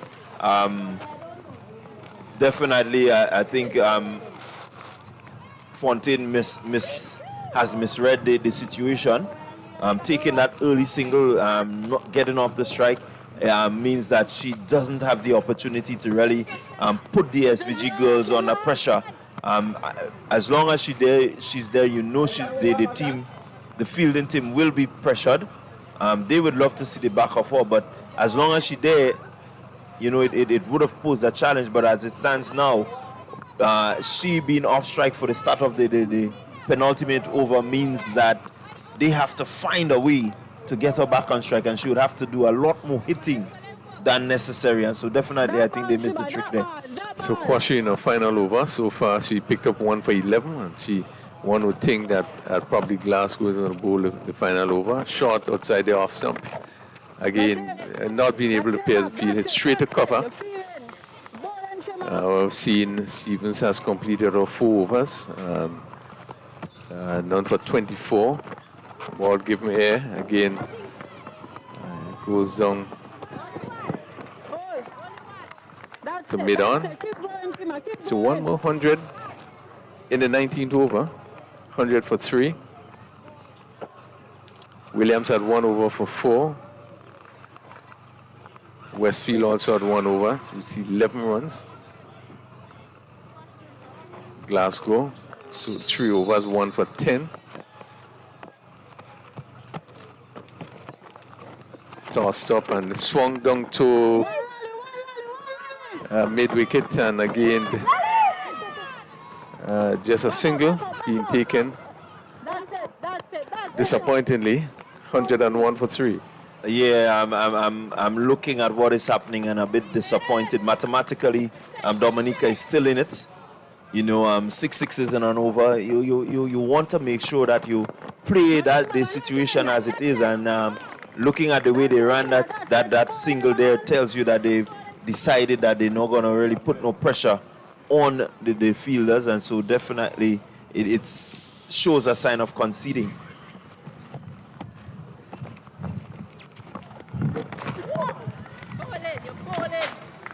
That's it, keep bowling.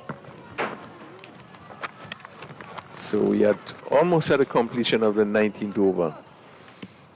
And it would be fair to say that maybe the last 4 overs, we didn't see the sort of aggression. It completes the 19th over. We didn't see for probably about the last 4 overs. We didn't see, you know, that sort of positiveness or that intent really to try to get up to the score of 131. Yeah, and I mean, while that is the case, you have to applaud the St. Vincent and the Grenadine girls. They took the opportunities to make sure that they don't get, to free their hands and to really get the ball across the ropes. And so they could have, if they decided to, it would have been a bit more pressurizing if, there was that intent. But without that intent, you still have to bowl and bowl well to make sure that you give them no chance. And I think they did that. And so basically with 1 over remaining, it's still 30. Yeah, it's 30. Importantly, Fontaine on strike. What can happen? Does she have it in her?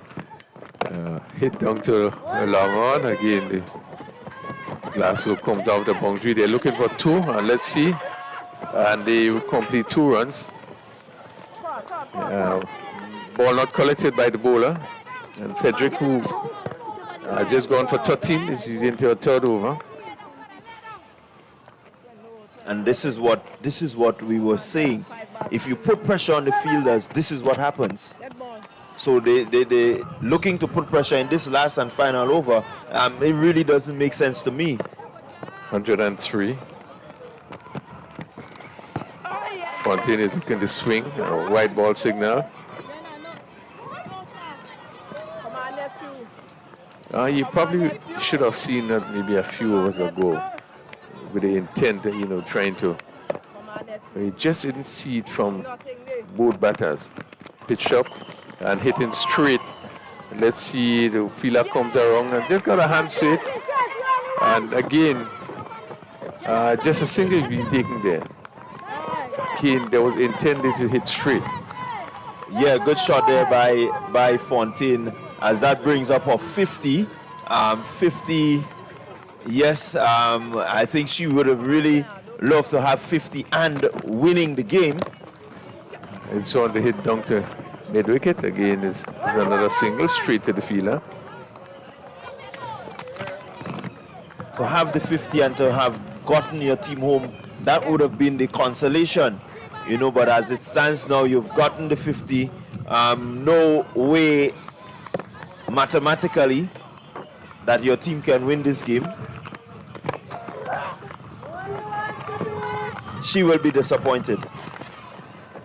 Yeah, well, as you said, you had to give credit to Frederick, but I think she bowled a good spell in that she kept the ball, up, wicket to wicket. She didn't give much away.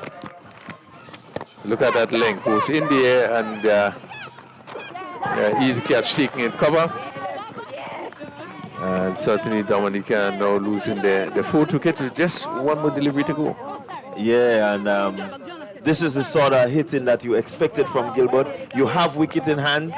There's no need to try to preserve you. What you want to do is to get after the bowling, put the fielders under pressure, put the bowlers under pressure, and the result may have been quite different. Really and truly, I think they missed the trick here, Dominica. Well fought to the St. Vincent and the Grenadine girls. I think we will certainly now begin to turn our attention to the big match. So Gilbert went back, caught by Stephen Bowl by Fredericks, and she went for 827 delivery she faced. And Dominica 107 for 4 with just 1 delivery remaining. As we look at the bowling, Bentic had 2 overs for 15 runs. Frederick in a 3rd over now pick up 1 for 17. But I think the pick of the bowlers was Glasgow. 3 overs just going for 10. Dominica. I take over 1 ball to you. Sanford went for no score. Last delivery, his play to cover. Again, picked up full toss. And first delivery face, push to cover. And an easy catch there picked up, and that seemed to be Westfield. Full toss. Just played to short cover. And that's the end of the inning. Dominica losing the 5 wickets, and St. Vincent coming out probably deservedly winners, or comfortable winners, I would say. Yeah, good job to the St. Vincent and the Grenadine girls. I think they played well from the onset. The mindset this morning was a lot different to what we saw from them yesterday in that game against Grenada. Coming out looking to make sure that they set a target. A target of 130 was set by some good hitting, good batting from Glasgow. She really did well with the bat. You saw the intent from them. They pushed the ones and twos. They were quick between the wickets. Whenever the opportunity came to score, they scored the boundaries, and so that gave them the score of 130, which in my view was still gettable. The wicket is good. You just need to play positive cricket, and I think this is what Dominica missed right at that point. They missed the positivity in terms of their response to the SVG total, and falling short by some 20-24 runs means that they really didn't do as expected. But hats off to them. It's been a really tough week and a few days, and so they would get some well-deserved rest. They may have wanted to maybe go back with at least some sort of silverware, but as it stands now, they're not going back with any. But their players have really done well. But I think to be fair with Dominica, I think that they would have played an improved game. I think the game was competitive up to probably the 15th over of Dominica's batting, and just fell away in the end. But just to say, Fortune not out on 51. We have Sanford, she was run out without scoring. Regis went for 11. Etienne, which was a critical blow, went for 17. Gilbert for 8. And Prevost not scoring. They score 107 for 5. And just to conclude the wickets, the last bowler, Frederick bowled 3 of us, picked up 2 for 17. And there were 20 extras, 15 wides, 3 no balls, 1 leg byes, and 1 bye. Total of 107 for 5. And Dominica just falling short by 23 runs. Deservedly victory to St. Vincent. But just to look back briefly at the innings, I was making a point that Dominica played really a competitive game, probably until the 15th over of this match. And I think it just fell away at the loss of probably the wicket of Etienne. And then you had the wicket of Regis. But Etienne dismissal, I think, was a critical one, because it looked at that point in time as though they were taking charge and really going to get that score of 131. But despite their losing, I think they would feel pretty happy that they competed strongly in this final game and just fell by 23 at the end. So it has been really a competitive match, I would say, up to that point. But Dominica, St. Vincent just pulling away at the end and winning that what an important fixture. Certainly hats off to St. Vincent, the way they played to come out on top in this game. All right, well, we're going to be concluding for this portion of the day, and we're setting up for the big match, the finals. And to many of us, it's a rematch. It's a rematch of last year's final. It's a rematch of the finals of the 50 over. The Grenada falling short in the 50 over earlier this week will want to make amends, and I think the girls will really want to put in a big effort and really give the Grenadian public something to celebrate. It's our 50th independence anniversary, and so definitely having a bit of silverware will be something that I think all of us as Grenadians will be looking forward to. Yeah, we are expecting it to be very keen, very competitive. Certainly we will hope that you would join us in probably just the next few minutes as we prepare for that all-important game. Join us in a few minutes.